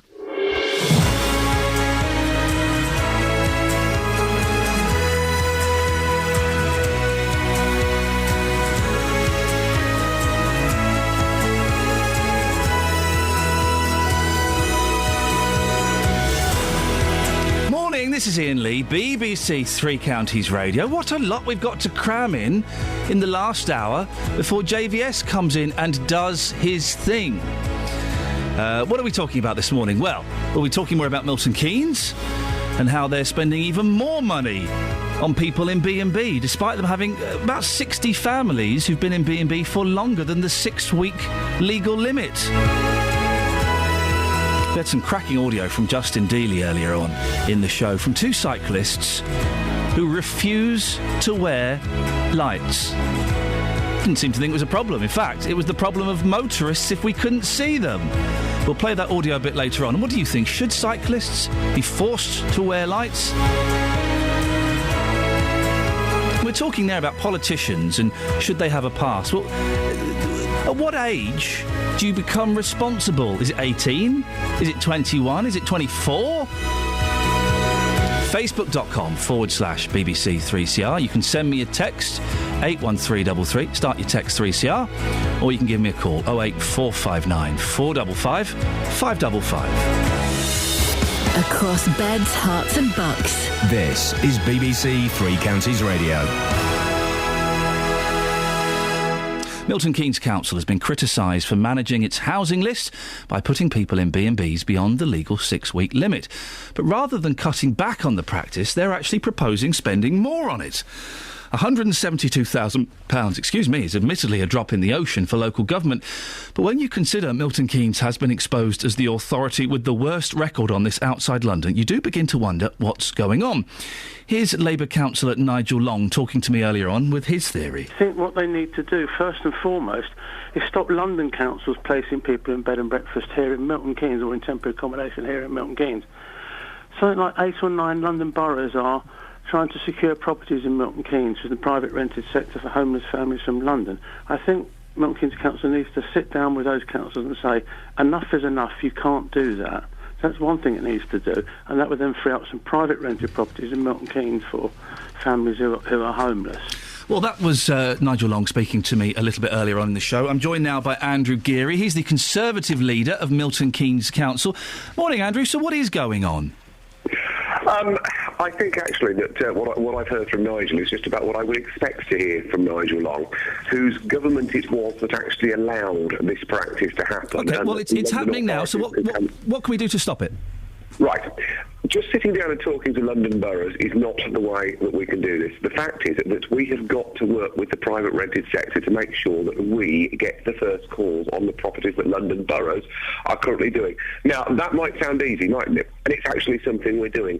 But what it means is that there's got to be a radical change in the practices of how local authorities work and actually how rent is paid. This is a difficult and complex... Well, Andrew, explain. There'll be people wondering how on earth that London boroughs are getting priority over properties in Milton Keynes. How is that the case? There will indeed be people who are wondering that. And the fact is that when you are... this is a very lengthy and complicated subject, and I've got to be honest, Ian, one that I don't understand fully. But what I know that we have got to do is have a radical look at the policies in which we use in order that housing benefit... It all relates to housing benefit and how it's paid. Can it be paid directly to a landlord, or does it have to be paid to the tenant via the landlord? This is the worrying issue, and this is the thing that we've got to get to grips with. This is what we're working on at the moment. But I have to say, until that is done, and until we get to the bottom of that, it is absolutely right that we make provision to house people who are coming to us and saying, I am homeless and I've got nowhere to live. If we don't do that, then we are in dereliction of our duty, and I wouldn't wish to be coming on your programme and justifying why we've got a massive homeless queue in Milton Keynes that haven't got a bed at night. But there will be people listening, living in Milton Keynes or living in B&Bs in Milton Keynes who will be furious that people from London are ahead of them in the queue. There aren't as many. And what you've had made out to you simply isn't the case. There are London boroughs who are looking to do it. There are London boroughs that we have staved off and managed to get them, thanks to the help of some people, and indeed including members of the Labour Party who wanted to work to us on that, not make cheap politics about going on the radio and talking about it as Nigel Long does. If people want to get together and work with us to stop this, then they jolly well can.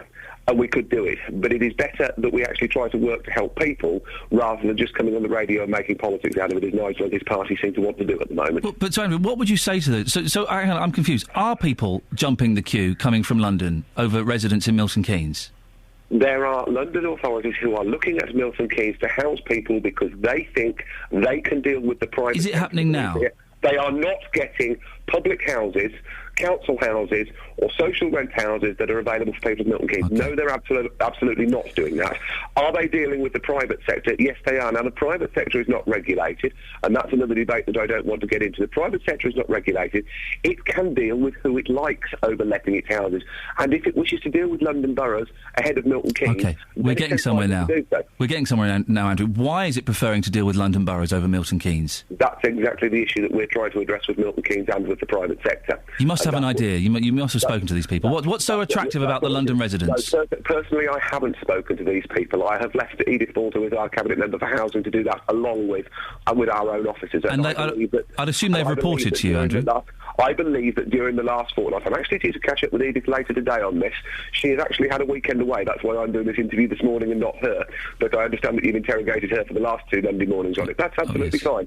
But she's actually had a weekend away this weekend, and I'm meeting up with her later this morning to see how she got on with meetings at the end of last week. But the notes that I've received said were very productive and we are making progress. OK.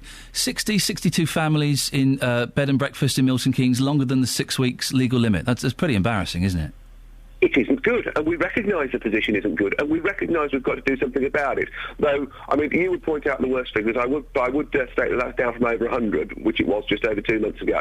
So I think we are moving in the right direction, and some of them still the worst in the country outside of London. The fact that we actually have to build more houses and get more social houses built in order to alleviate this problem, something again that the other two political parties have stood in the way of over the last few months. actually, I think, probably underlines this. But then even if we start getting planning permissions today, they're not going to be on stream for 18 months. There isn't the supply of housing in the social rented sector. We need to be dealing with private landlords. That's what we're getting onto, despite criticism, actually, from our other two political opponents. We are getting on and we are doing that. Andrew, I do love the way that you're criticising Nigel Long for coming on and making a political argument out of this. And I think he mentioned your side twice. You've mentioned him about 5 or 6 times. Well, I am, because Nigel Long has incensed me. He could be doing something to help this, and all he's doing is coming on the radio and making cheap politics out of it. And you're not? That isn't how you help people. No, but you're not making cheap politics. No, I'm not making cheap politics out of it. Actually, our administration is getting on and trying to do something about it. They are opposing us and then coming on the radio and making cheap politics about it. Forgive me, Ian, that's rather annoying. The extra £172,000 that's going to be spent on B&Bs, how's that going to help? There isn't 172,000 extra being proposed to be spent. What we have done over the last few years, we have made provisions in what we call demand-led reserves in order that should situations like this arise, then we call on that demand-led reserve. That way, we don't have overspends in the budget and get criticised for that. We don't have overspend and we don't rob from Peter to pay Paul. We use the demand-led reserve. Over the last 12 or 18 months, we've used that demand-led reserve because that's what it's there for. We don't see this situation improving in the shorter term, and therefore it's absolutely right that we top up that demand-led reserve. We are working to get it down, but we know there's going to be draws on it. It would not be right, and it would not be prudent budgeting to allow that reserve to dwindle out to zero and then have to call on somebody else and either have an overspend or rob another reserve. Andrew, say that. Mary's in Hemel. Mary, you've got a point you'd like to make. What's your point? Well, I'm afraid whether you like it or not, Ian, this is the blame of the shortage of private landlords lies at Gordon Brown's door. He changed the ruling that the rents went direct to the tenant. I know several private landlords who've now withdrawn from, won't have council tenants because they can't get their rent. The money's come in and go to the tenant and they don't pay the landlord. So, of course, the landlords are saying, well, I'm not going to have people living in my property and for nothing. Is that a problem, Andrew? I think, with the greatest respect to him, that was exactly the point I was trying to make, and you told me off for being partisan and party political. Mary's exactly right in what she says. This is the root of the problem. Some local authorities are further up the game than others in trying to work with the private sector to overcome this. We're trying to get ourselves at the top of the game. Andrew, I appreciate your time this morning. Andrew Geary, Conservative leader of Milton Keynes Council. I didn't accuse him of being partisan and political around the point he was referring to Gordon Brown. I said, what are you going to do about it now? I just didn't want to look too far into the past. But, Andrew, I appreciate your time.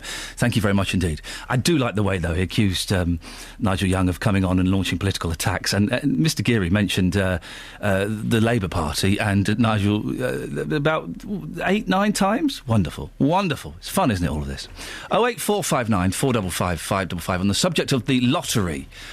Gentleman was in a syndicate lottery syndicate at work. Didn't pay for a few weeks. The lottery syndicate won 20 grand. He didn't get a share. Of course he doesn't deserve anything. But then you find out the reason he didn't pay, he was in hospital with cancer. What do you think? Is it slightly different then? You can go to facebook.com/BBC3CR and have your say there. And lots of you have been having your say on this morning. Let's just pick a few of these at random. The other members must be pretty thick-skinned, says Neil, not to give him his share. The guy had cancer. It's got to be a good reason to do the right thing. Mark says, on this, we'll do that in a minute. Gary says he should have got someone else to pay it for him. Esther fleshes out the story ever so slightly. She says apparently they tried to contact him numerous times to arrange his money. He'd been in work for several contact days and not paid or made arrangements to pay. And the syndicate coordinator said he only came in with money after the win, and he believed he'd heard about the win. Does that change things ever so slightly? 08459 455 555 is the telephone number. And coming up, we'll be playing cracking piece of audio that Justin got for us this morning. We're talking about cyclists not wearing lights or having lights on their bikes. And you'll see it. Now it's darker, and it is dark out there. Oh, it's horrible. Now it's darker. You'll see loads of cyclists just dashing around in jeans and a dark top without any lights on. You can't see them. Well, we had a couple of cyclists speaking to Justin Dealey who said, well, you know, it's not really our responsibility, and if people can't see us, it's their fault, and the street lights are on and that kind of thing. Well, is that good enough? 08459 455 555. Play the audio in a bit. It's 8:15. Let's get the travel. Travel news for beds, cards and bugs. BBC Three Counties Radio. Got some news in for the N40, London bound from, here we go, Handy Cross roundabouts up to Junction 3 for Loudwater. You've got it partially blocked by two accidents. I'm just trying to spot it on the... Oh, it says camera not available. OK, but two collisions along this stretch, tailbacks out to Junction 5, Stokenchurch. Got the usual queues going on, M25 clockwise, London Coney 22 to Potters Bar 24.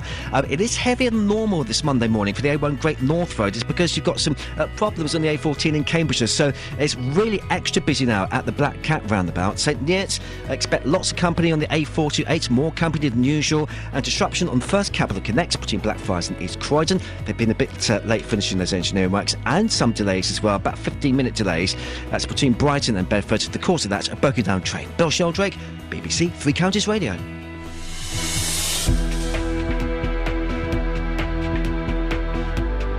It's 8:16. It's Monday, the 21st of October. I'm Iain Lee. These are your headlines on BBC Three Counties Radio. There are warnings that energy bills will rise even higher because of the cost of a new nuclear power station. Milton Keynes Council is being criticised for planning to spend even more money putting homeless people in bed and breakfast accommodation. And Tesco says it's tackling waste after revealing it threw away 30,000 tonnes of food in just 6 months.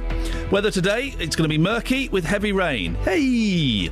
Coming up, cyclists without lights. I'll tell you now, you are shocking idiots, selfish, who should not be allowed on the road. How could anyone disagree? Well, a couple of you do. 08459 455 555. BBC Three Counties Radio.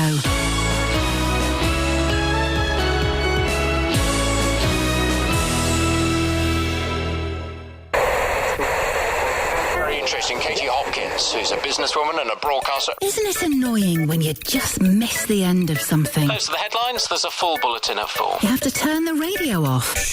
Or there's just so many interesting things, you don't have time to listen to them all. There's a lady here. Hello, have you got the treasure for me? Have the treasure. I lost him when I was 11 and he's certainly made a great impression on me. Then why not use BBC iPlayer Radio? She developed a cocaine habit that cost her over £120 a day. You can listen again to our programmes and even see what our presenters look like. You look like Mr. Stamper from a James Bond film. Head to bbc.co.uk/Three Counties and make BBC Three Counties Radio unmissable. Now, you're a new convert, Jonathan Vernon-Smith. Yes. To the cycling world. Well, I wouldn't say a convert to it. Right. I'm a very particular type of cyclist. Yes. I bought a bike that is specifically not for sporty people. Right. It's like an old-fashioned upright one. Like an old-fashioned, the kind of bike you see a vicar on in an old Ealing comedy. Yeah, I hadn't thought of it that way. I was thinking more kind of an Amsterdam-type bike, but if you think I look like a vicar, then... OK. See, I imagine you cycling between churches. You imagine yourself cycling between sex shops. That's... So we're coming from completely different directions here.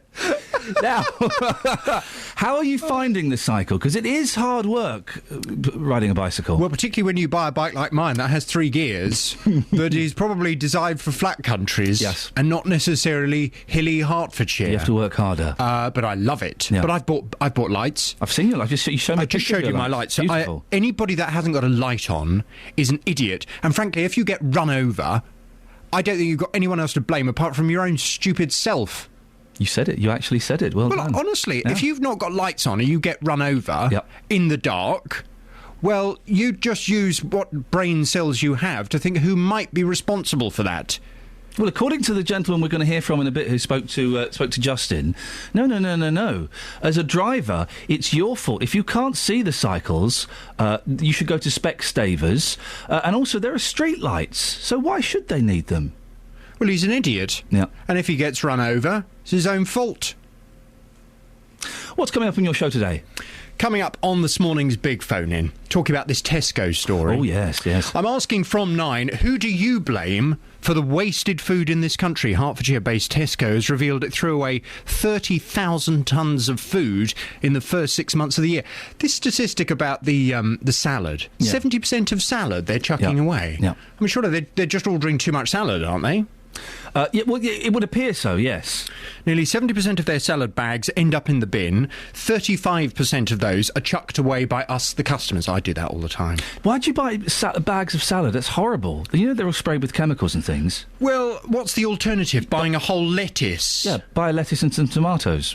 Yeah. Oh no, I buy the tomatoes, but I don't just like a lettuce in my salad. I like a variety of salad leaves. I like a bit of rocket, a little bit of spinach. I never bought into the rocket thing. No? I never bought into the rocket thing. I love it. Peppery. It's just peppery grass. Oh, That's all nice. it is. And rocket was about 10 years ago. It became really popular and trendy to have rocket, and now it's mainstream. And like my mum will have rocket. I'm not buying into that. Rocket is a rip-off. But also, you've got to have one of those salad spinners if you make your own. You know, one of those big tubs that you have to. Why? Oh God! Otherwise, how do you dry your salad? I'm so close to using foul language. You rip the leaves off. You chuck them in the bowl. What? So you're not washing it? All right. So you wash it. You shake it. You rip the leaves off. You toss in the bowl, and then you pour your sauce over it, and you tuck like in. A very soggy salad to me. Well.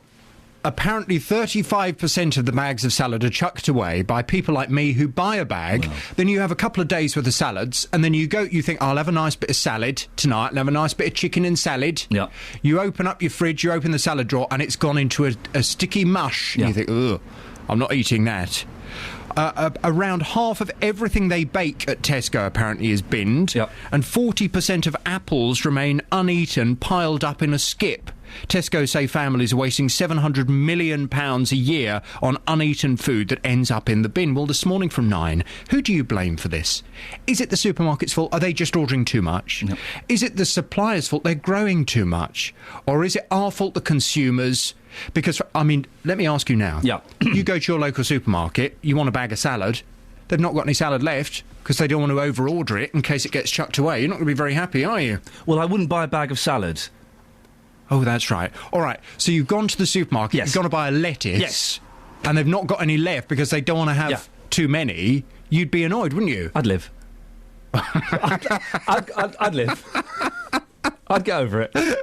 Well, from 9 this morning... Sorry, I'm not helping. I'm being obstructive. No, but you would be annoying. You've got friends Yes. coming round. You've said, come round for a salad.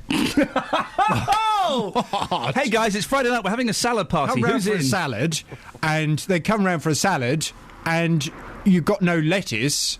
You know, you're not going to be very happy. Justin? Yes. I'm having a salad party on Friday. Do you want to come round? Please. Yeah? I am there. What a party. That sounds amazing. We'll have bowls of salad, glasses of water. It'd be nice, yeah? Unmissable. Count me in. Let me ask you both one very, very tricky question. Yes. Frankly, if we are wasting loads of food, does it really matter? I personally, I think it's shocking that the Tesco's thrown away 30,000 tonnes in 6 months. I feel I've bought the food. Yes, if you want to chuck it away, chuck it away. If I chuck it away, it's not going to affect the people starving in various countries around the world. Exactly, you're not going to give it to them, are you? No. You know, my rocket's gone a bit soggy, I'm going to send it to Africa. You're not going to do that, you're going to chuck it in the bin. But does it matter if you've paid for it? Yep. If you've paid for that food, does it really matter if you chuck it away? Yep. If the supermarkets have paid for it, if the suppliers have been paid for it, and then it ends up in the bin, does it really matter? Going on a bit, isn't he? I bet you, Justin, I bet you've never even had a salad in your life, have you? Hey, listen, I like a chicken Caesar, and that's about it. I made Justin eat my minty potatoes once. Oh, you did, yes. You had me on the floor in handcuffs. We should say no more about that. Can I go now? This is very odd. Thank you very much. Call 08459 455 555. BBC Three Counties Radio. I like a bit of chicken Caesar, girl. I like a bit of chicken Caesar. It's not really a salad, though, is it? It's chicken. No, it's a chicken Caesar salad. Yeah, it's called a chicken Caesar salad. Yeah, it's a salad. OK, right. Now, listen, cycling. On Friday, Stuart from Kempston contacted us about the number of cyclists on the roads without lights. Well, you've been out and about this morning speaking to people, and you've found a few cyclists, haven't you, who don't have lights on their bicycles? I have indeed. Now, the majority, and I think it's fair to say the majority of cyclists that I have spoken to this morning, they do have lights on their bike. They are doing the right thing, but as you mentioned, I have found a few who also don't have lights on their bike. You're about to hear from those people now, and I simply asked those cyclists, why don't you have lights on your bike when it's dark? Here's what they had to say. I just haven't. You know, I'm one of these people, I'm afraid, that just haven't got lights at the moment. I'm thinking of getting some because it's getting darker as time's going on. But yeah, well, I've got high vis on, so so if they can't see me with high vis, better go Specsavers, you know what I mean, and get some new glasses. But to me, I don't think it makes a hell of a lot of difference, depending on how you ride your bike. And just a last question on people's attitudes towards you as a cyclist out there. Do you feel like that you are still being abused simply because you're on the bike and motorists feel they own the road and not you? Yeah, they do. I'm afraid they're very ignorant at the moment, and they still are. Drivers are just ignorant now. They don't even care about other cars. You know, they'll pull out in front of a car and won't even look where they're going, and they expect people to stop. Then again, to flip that coin, they might say you're ignorant because you haven't got any lights on your bike. That's a possibility, but I'm afraid, you know, who's got the more power, the car or the bike? Basically, if they knock me down, then, you know, I've got no defence, whereas they have got defence. You know what I'm saying? That's the problem. My mum keeps telling me to. Unfortunately, I do ride on the pavement, so not on the road. I don't feel it necessary.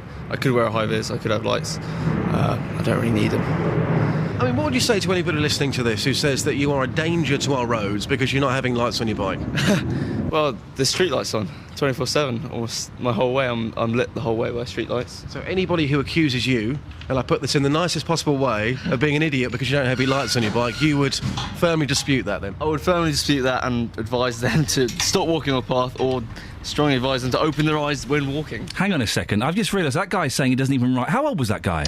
He was probably about 21. Oh, I thought he was a boy. No. What on earth is a 21-year-old man doing riding on the pavement? Well, he feels that's the safest place to be riding his bike. Yeah, it's safer for him, but it's less safe for pedestrians.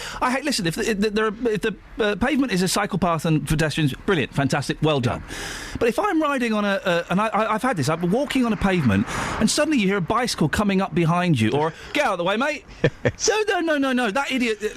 Idiots like that gentleman isn't there to defend himself, but idiots like that who ride their bicycles on the pavement, well, they deserve to. They do deserve to kind of get pushed by pedestrians and told off and shouted at. Hey, listen, you know, Ian, as I said to you earlier on, you know, I've reported. Oh, I'm angry, Justin. On cyclists many times working with you, and I think I'm right in saying this. With those two people there is definitely an arrogant tone to what they're saying. You know, we're cyclists, we get a hard time. The motorists out there, they rule the roads and they abuse us time and time again.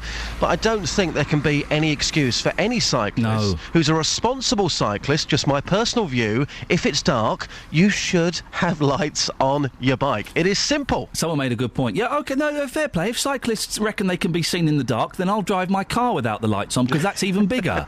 Well, again, you could have the same point. You could say, do you know what? Well, on the M1, the M1's lit, so I'm not going to put my lights on. Lights off. Yeah. That's what we'll do. Justin Daly, thank you very much. Of course we won't. A few texts here. 81333. Start your tech 3CR. Clive says cyclists should have lights. If they don't and get injured, their compensation will probably be reduced, and serves them right. They also should be made to have third-party insurance. A few of you saying that. Pam in Sundon Park. Cyclists should be made to have lights and insurance. And Rick says paper girls and boys, they should be targeted by their parents. I've seen two this morning without lights, and when the clocks go forward... Oh, do they go forward or back? Spring back, fall forward. Got to lose an hour's sleep at the weekend. Brilliant. I'm up early on Sunday as well. Fantastic. 08459 455 555. Let's see, the phone lines are going mental. That means something was just said that's got you angry. We'll find out what it is after the travel with Bill. Travel news for beds, cards and bugs. BBC Three Counties Radio. The M40's got the Monday morning blues. You've got it partially blocked by 2 accidents. It's between Junction 4, Handycross, and Junction 3, Loudwater. Stop-start, really, M25 anti-clockwise from Brook Street roundabout Junction 28 to Potters Bar towards Junction 24. Heavier than usual for the A1 Great North Road. That's a bit of a crawl right now at Black Cat roundabout. That's looking slow all the way from the Kimbolton turn-off. That's because of ongoing issues with the A14 in Cambridgeshire. Extra heavy as well, St Neots, so as you're driving towards Cambridge. That's up from St Neots towards Caxton Gibbet. And the M1 looking pretty slow as well from Luton Airport Spur Road Junction 10 up towards Junction 8. Quick check on the trains. Got some disruption with the first couple of connects between Blackfriars and East Croydon. They have been late finishing those weekend works between New Cross and London Bridge. Bill Sheldrake, BBC Three Counties Radio. Across beds, hearts and bugs. This is BBC Three Counties Radio.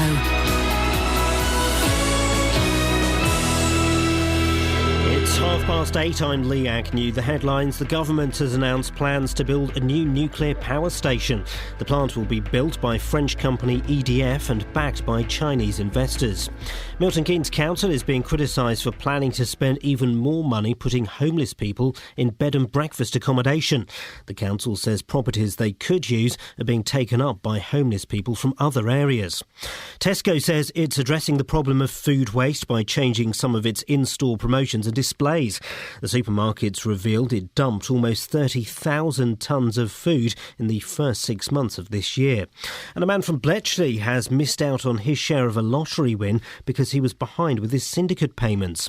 Alan Heisman was off work being treated for cancer when the group won around £20,000. The weather will be cloudy with heavy rain this morning. Top temperatures around 17 degrees Celsius. That's 63 degrees Fahrenheit. Three Counties Sports. BBC Three Counties Radio. Spurs are fifth in the Premier League after winning 2-0 at Aston Villa. England midfielder Andros Townsend got the opening goal for Tottenham. I've just been dying to get back out on the pitch. Obviously, the positive press was nice, but you don't want to get too carried away. It's just all about playing football, and I was desperate to get back on the pitch, and I've got a goal today, and I'm delighted. The MK Dons needed a late winner from Patrick Bamford to see off Rotherham at the Stadium MK. The Chelsea loanee scored his 12th goal of the season to the delight of Dons manager Carl Robinson. I had a chat with Neil Bath about him yesterday, who's head of Chelsea Academy. I spoke to Eddie Newton on the way here and we were talking about him, and they really care for the boy. They see a future for him. If you're a Chelsea fan, you've got a special footballer waiting for you to grace your pitch. His path at Chelsea is nothing to do with us. All we can do is whilst he's here is make him a better footballer, and I think he's, what was he saying, 12 in the last 11 games. That's a remarkable record for a 20-year-old boy. The MK Dons host Carlisle in League One tomorrow, while Stevenage go to Crewe and Wycombe Wanderers visit Portsmouth in League Two. Finally, Hertfordshire's Laura Trott has won her second gold medal at the European Track Cycling Championships. BBC Three Counties News and Sport, more at 9 o'clock. Call 08459 455 555. BBC Three Counties Radio. Now listen. This is not a cycle bash, OK? Cyclists, I'm not really fussed either way. I do it occasionally, not very often. I don't have particularly strong feelings against cyclists at all. Unless they are idiots. And we've heard from some idiots this morning. People saying, I'm on my bike. It's kind of darkish, but we don't need to have lights on. No, we don't need to have lights on. No, there are street lights on. And if a car can't see me, they should go to Specsavers. These are the people we're dealing with. Another gentleman said, listen, if I ride my bike on the pavement, so I'm not a problem for cars. If pedestrians can't see me, then it's their problem. Hang on a minute, you ride your bike on the pavement? You're in your early 20s and you ride your bicycle on the pavement that's meant for people with two legs and with buggies and with prams, and we don't get prams anymore, but you get the point. This isn't a cycle bash, OK? Attitudes like that, the not having lights, the riding the bicycles on the pavement, those things need to be changed.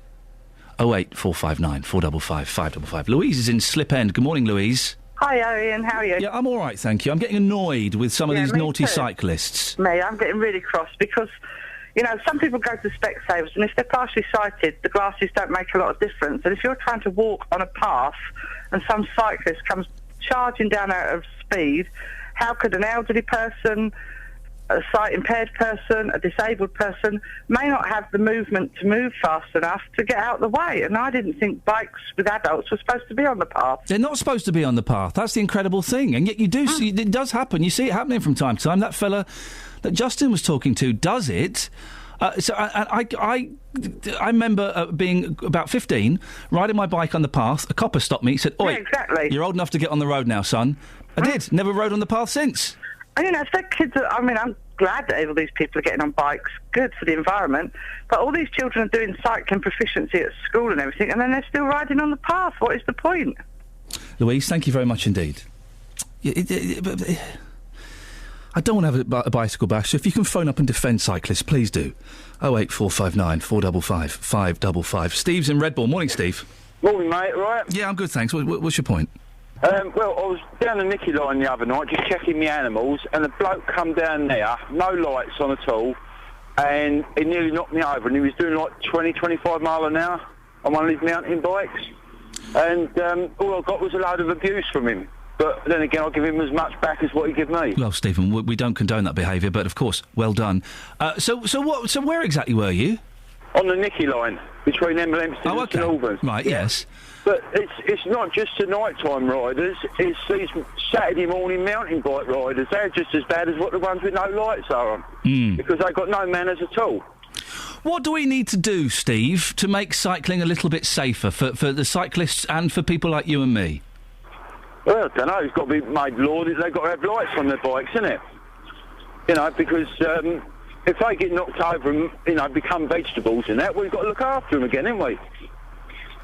We would have to look after them, yes. It would be our responsibility. It seems to me, and we've mentioned this before, and no doubt we'll mention it again at some point. So I'm just taking my jacket off. Finally, the heating is kicking in the studio. There's got to be some kind of licensing for cycles, hasn't there? There's got to be some kind of licensing, you would imagine. Barry says, Ian, it's illegal to ride a cycle without lights. It's also illegal to ride on footpaths. I was trained by the post office as a telegram boy. Wowzers. Way back in the late 50s. One evening, I was finishing a shift, 11 till 7 p.m. One of my lights fell while delivering.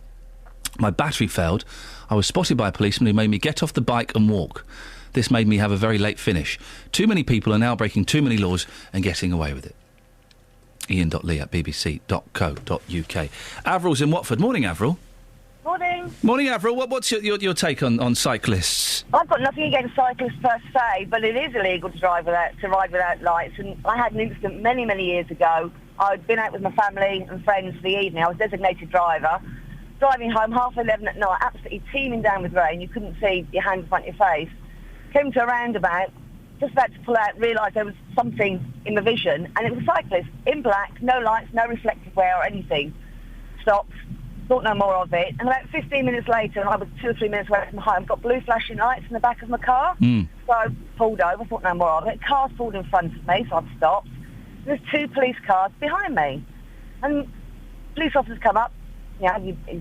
You've left this place, you nearly hit a cyclist, can you get out the car? So I've got out the car, pouring with rain. Did you not see that cyclist at the roundabout? I said, well, no lights, no reflective jackets. We're going to have to breathalyse you. Oh, no.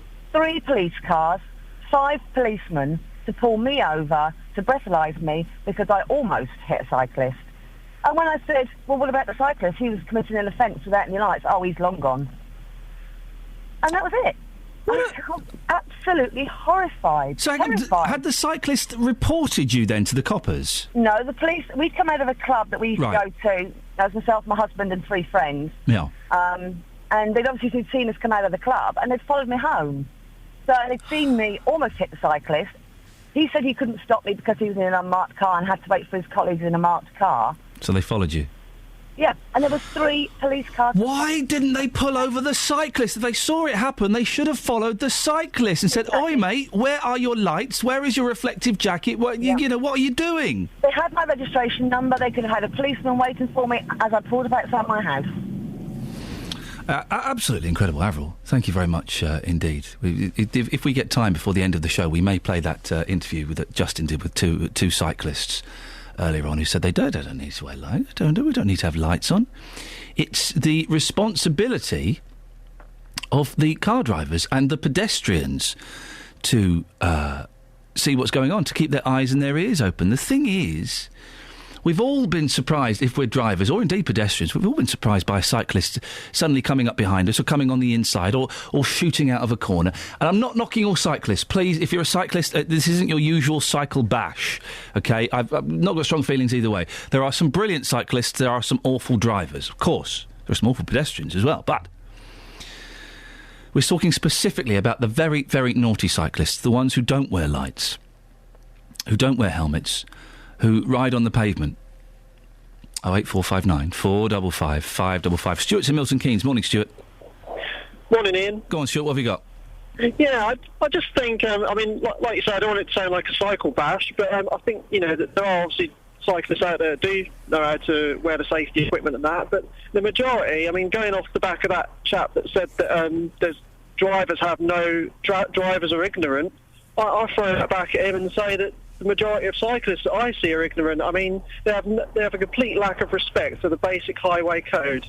Like, everybody knows, you don't need to have lessons to know that you need to stop at a red traffic light. I just see these cyclists just zipping straight through. I was in London yesterday with my children, and we were crossing a zebra crossing. All the cars stopped for us, and the cyclist just went straight across and nearly knocked me over. And did he say anything to you? It was in Islington in London on Upper Street, so it was like extremely busy. No, very well, yeah. But the main thing I wanted to say is, I mean, obviously there's focus on the not having any lighting equipment, but the thing that drives me nuts is where they don't wear helmets, because myself, I'm a personal injury claims handler, and I see horrific injuries from these cyclists that don't wear helmets. I see them with fractured skulls and pieces of their ears hanging off, and I just think, you know, if they just have a bit of respect, I mean, you don't need to have any lessons to know that you need to wear a seatbelt in a car. Everybody knows you need to be safe and wear a seatbelt. It should be a law that the cyclists should wear helmets and have lights. Stuart, thank you very much. I've had that in London, crossing a zebra crossing, and a cyclist, a courier on a bicycle. Oh, those people. A courier on a bicycle came zooming through the zebra crossing, didn't stop. And he swore at me. He swore at me. Cheeky.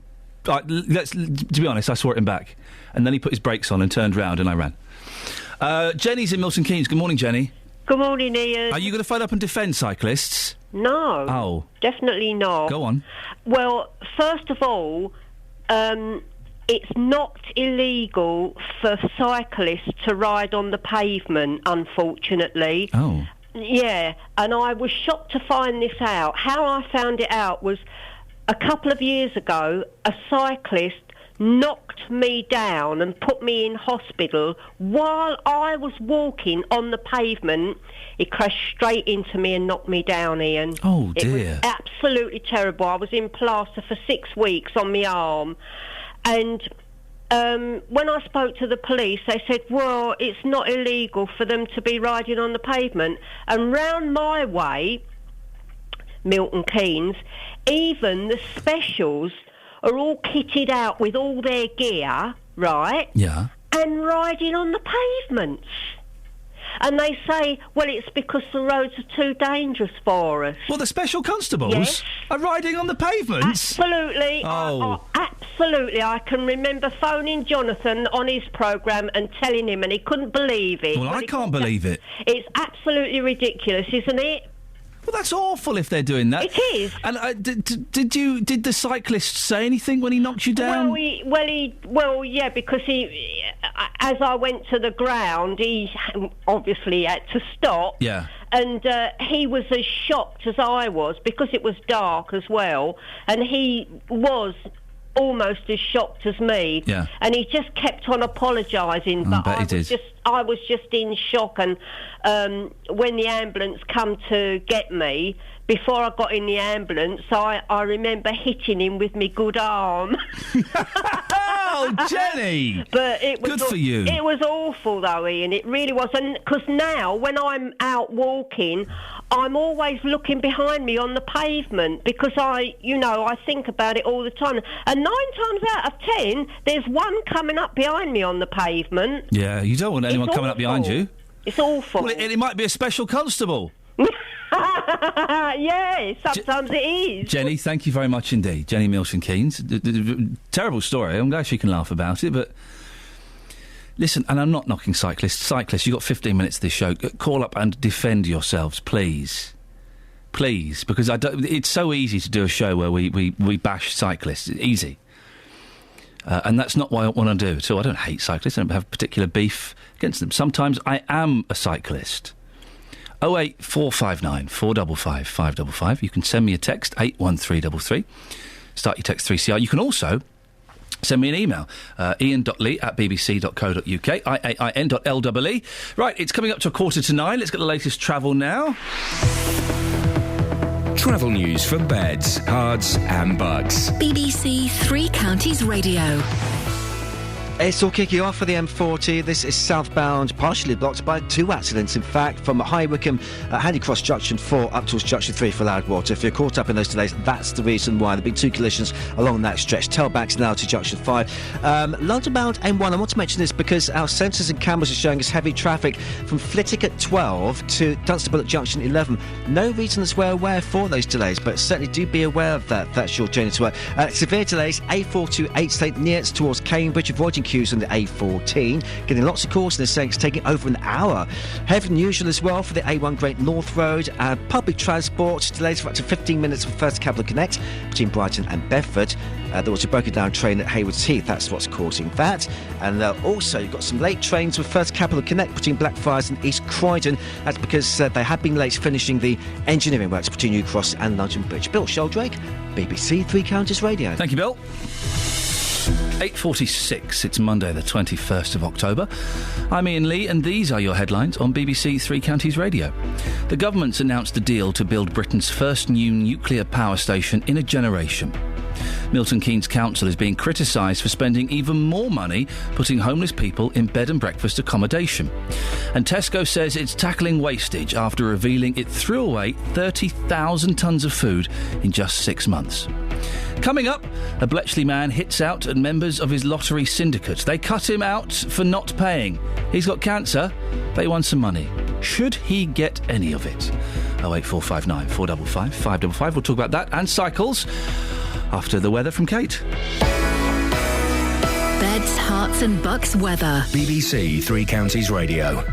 Good morning. Well, the rain is slowly edging its way in towards the west at the moment. It's going to start off quite light, but already we're starting to see the heavier stuff arrive as well. We're going to see it for most part of the morning, and then later on this afternoon we should get a little bit of respite. But the wind is gathering speed all the while, a southerly southwesterly breeze strengthening through the course of the day, so wet and windy. The temperature, though, remaining mild. We're looking at a maximum of maybe 17, possibly 18 Celsius. Overnight tonight, some outbreaks of rain around. The wind will ease off a little, but not enough to make too much of a difference. So still quite a windy night. But the minimum temperature staying very mild, only dropping down a few degrees, 14 Celsius, 57 degrees in Fahrenheit.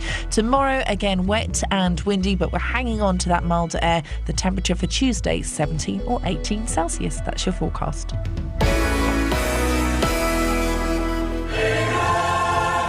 Tuesday night is most definitely a night for football. Never mind your European football. We've got live League One and League Two action to choose from. 1-0 to MK Dons. MK Dons are at home to Carlisle. Stevenage are away to Crewe. He buries that in the bottom right-hand corner from the edge of the box. And Wycombe travel to Portsmouth. Lovely chip from him. Lovely goal. Lovely, lovely, lovely. With live commentary on all 3 games. Choose your team Tuesday night from 7 in Three Counties Sport. Cyclists have been getting a bashing this morning, and I don't want it to be a cycling bash. So Richard in Welwyn Garden City has called up. He's a cyclist. Good morning, Richard. Morning, Iain. What would you like to say? Yes, I'd just like you to inform you, just because you see somebody cycling on the pavement, you think you're actually in the wrong. Well, in actual fact, they're not. A lot of pavements are now designed for cyclists and pedestrians. Yes. So while I put that down to you as a lady journalism... No, Richard, I put that down to... Can I... No, just because you see somebody cycling on the pavement, you just assume, why does, when it's actually a fact they're quite entitled, quite within their rights to cycle on the pavement. Not all pavements, but a lot of pavements. Richard, can I come back? Yes, you can. You accuse me of lazy journalism. Yes, May I accuse you, sir, of lazy listening? Well, no, because all it is to me is cycle bashing. No. Can I accuse you of lazy listening? No. Well, but look, shall I highlight why? Yeah. Because I did say that some pavements are designated as cycleways and for pedestrians as well, and I was perfectly fine with those. No, that's not the impression you were given. That's the sentence I said. Yeah. You see, it's not about an impression, Richard. Yeah. That's the sentence I actually said. No, because you're listening to all these people phoning, the cycling on the pavement. This woman was on about she was knocked down by... Yeah. Could maybe right. Perhaps she went to hospital for 6 weeks.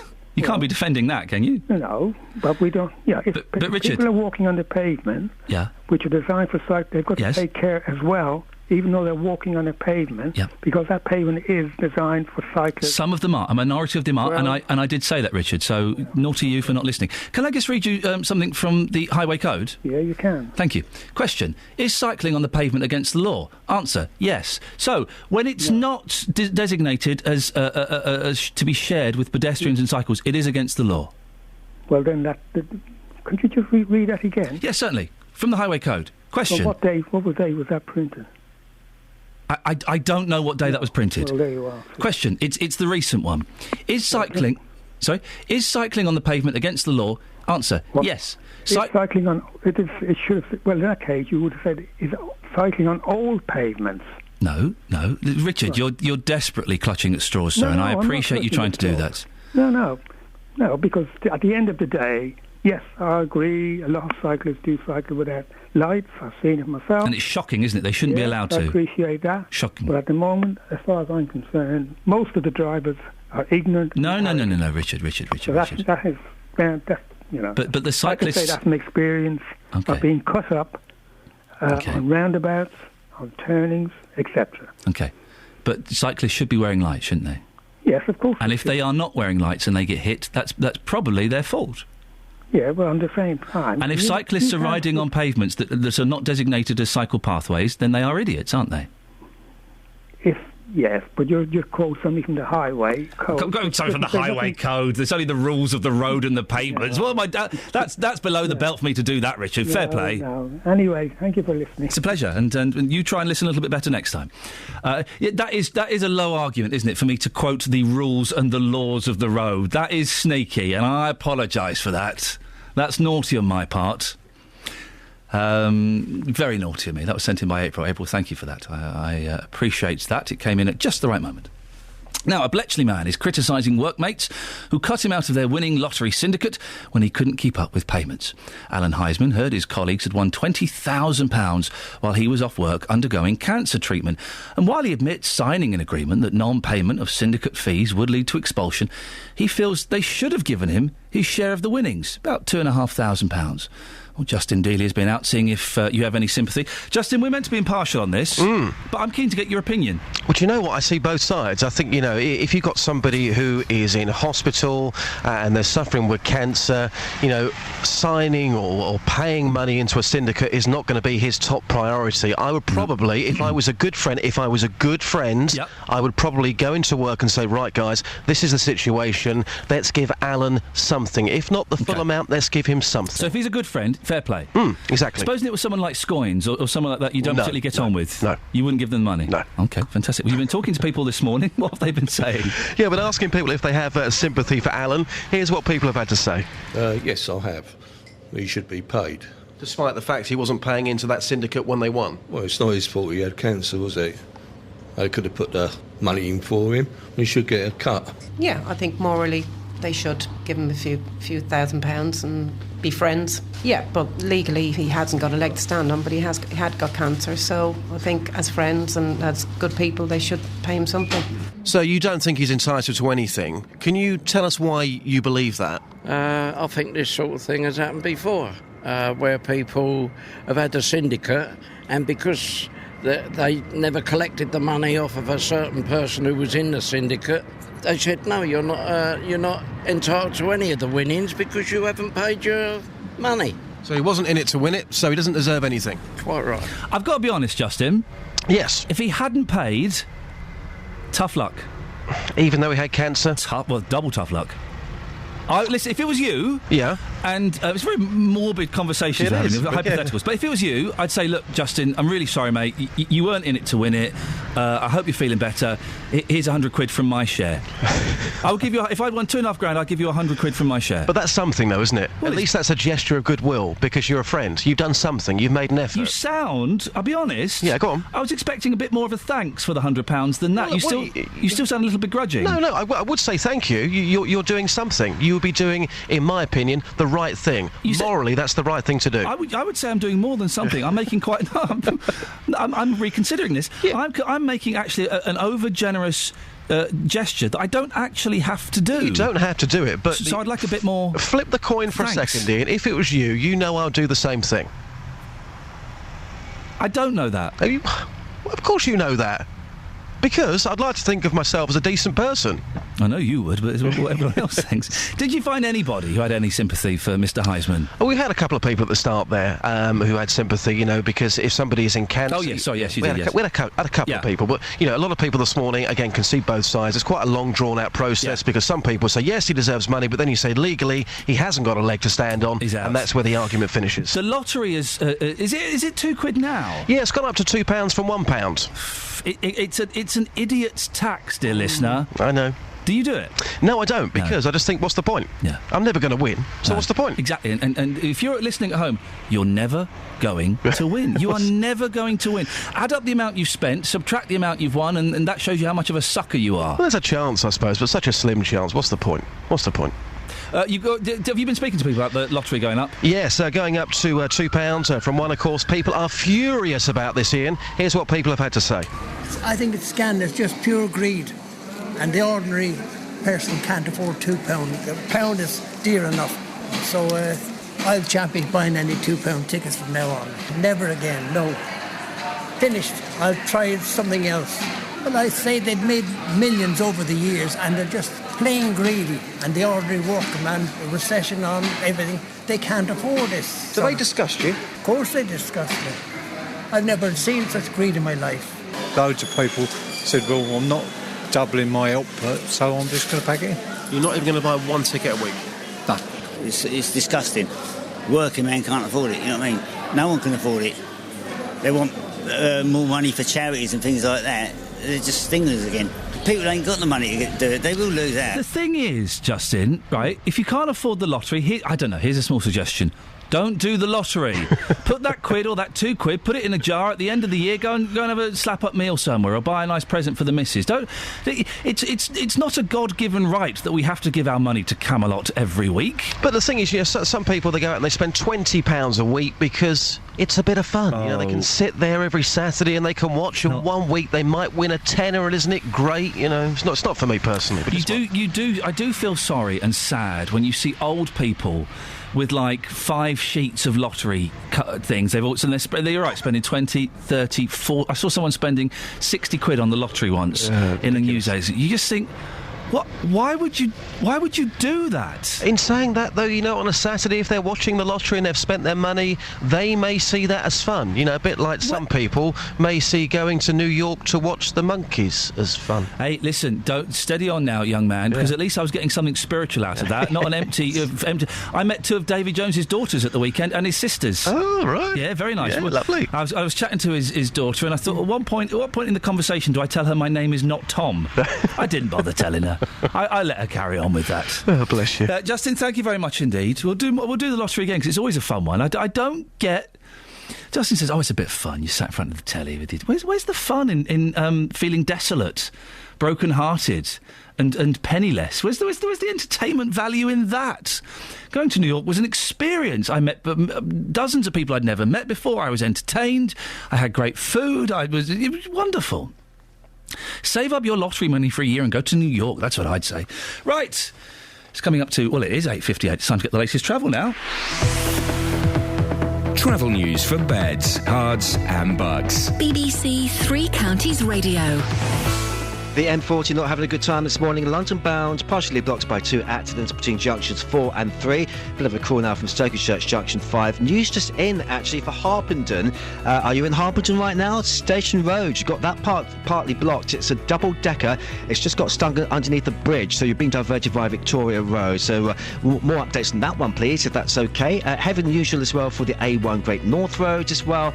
And you've got some disruption for the trains this morning between Blackfriars and East Croydon because of the late finish of engineering works between New Cross and London Bridge. Also, the A421 at the N1 Junction 13, you've got that partly blocked as well following a collision. Bill Sheldrake, BBC Three Counties Radio. Bill, thank you very much indeed. There is nothing. I hope no one was injured, but there is nothing finer, is there, than seeing a bus stuck under a bridge. It really is a sight to behold.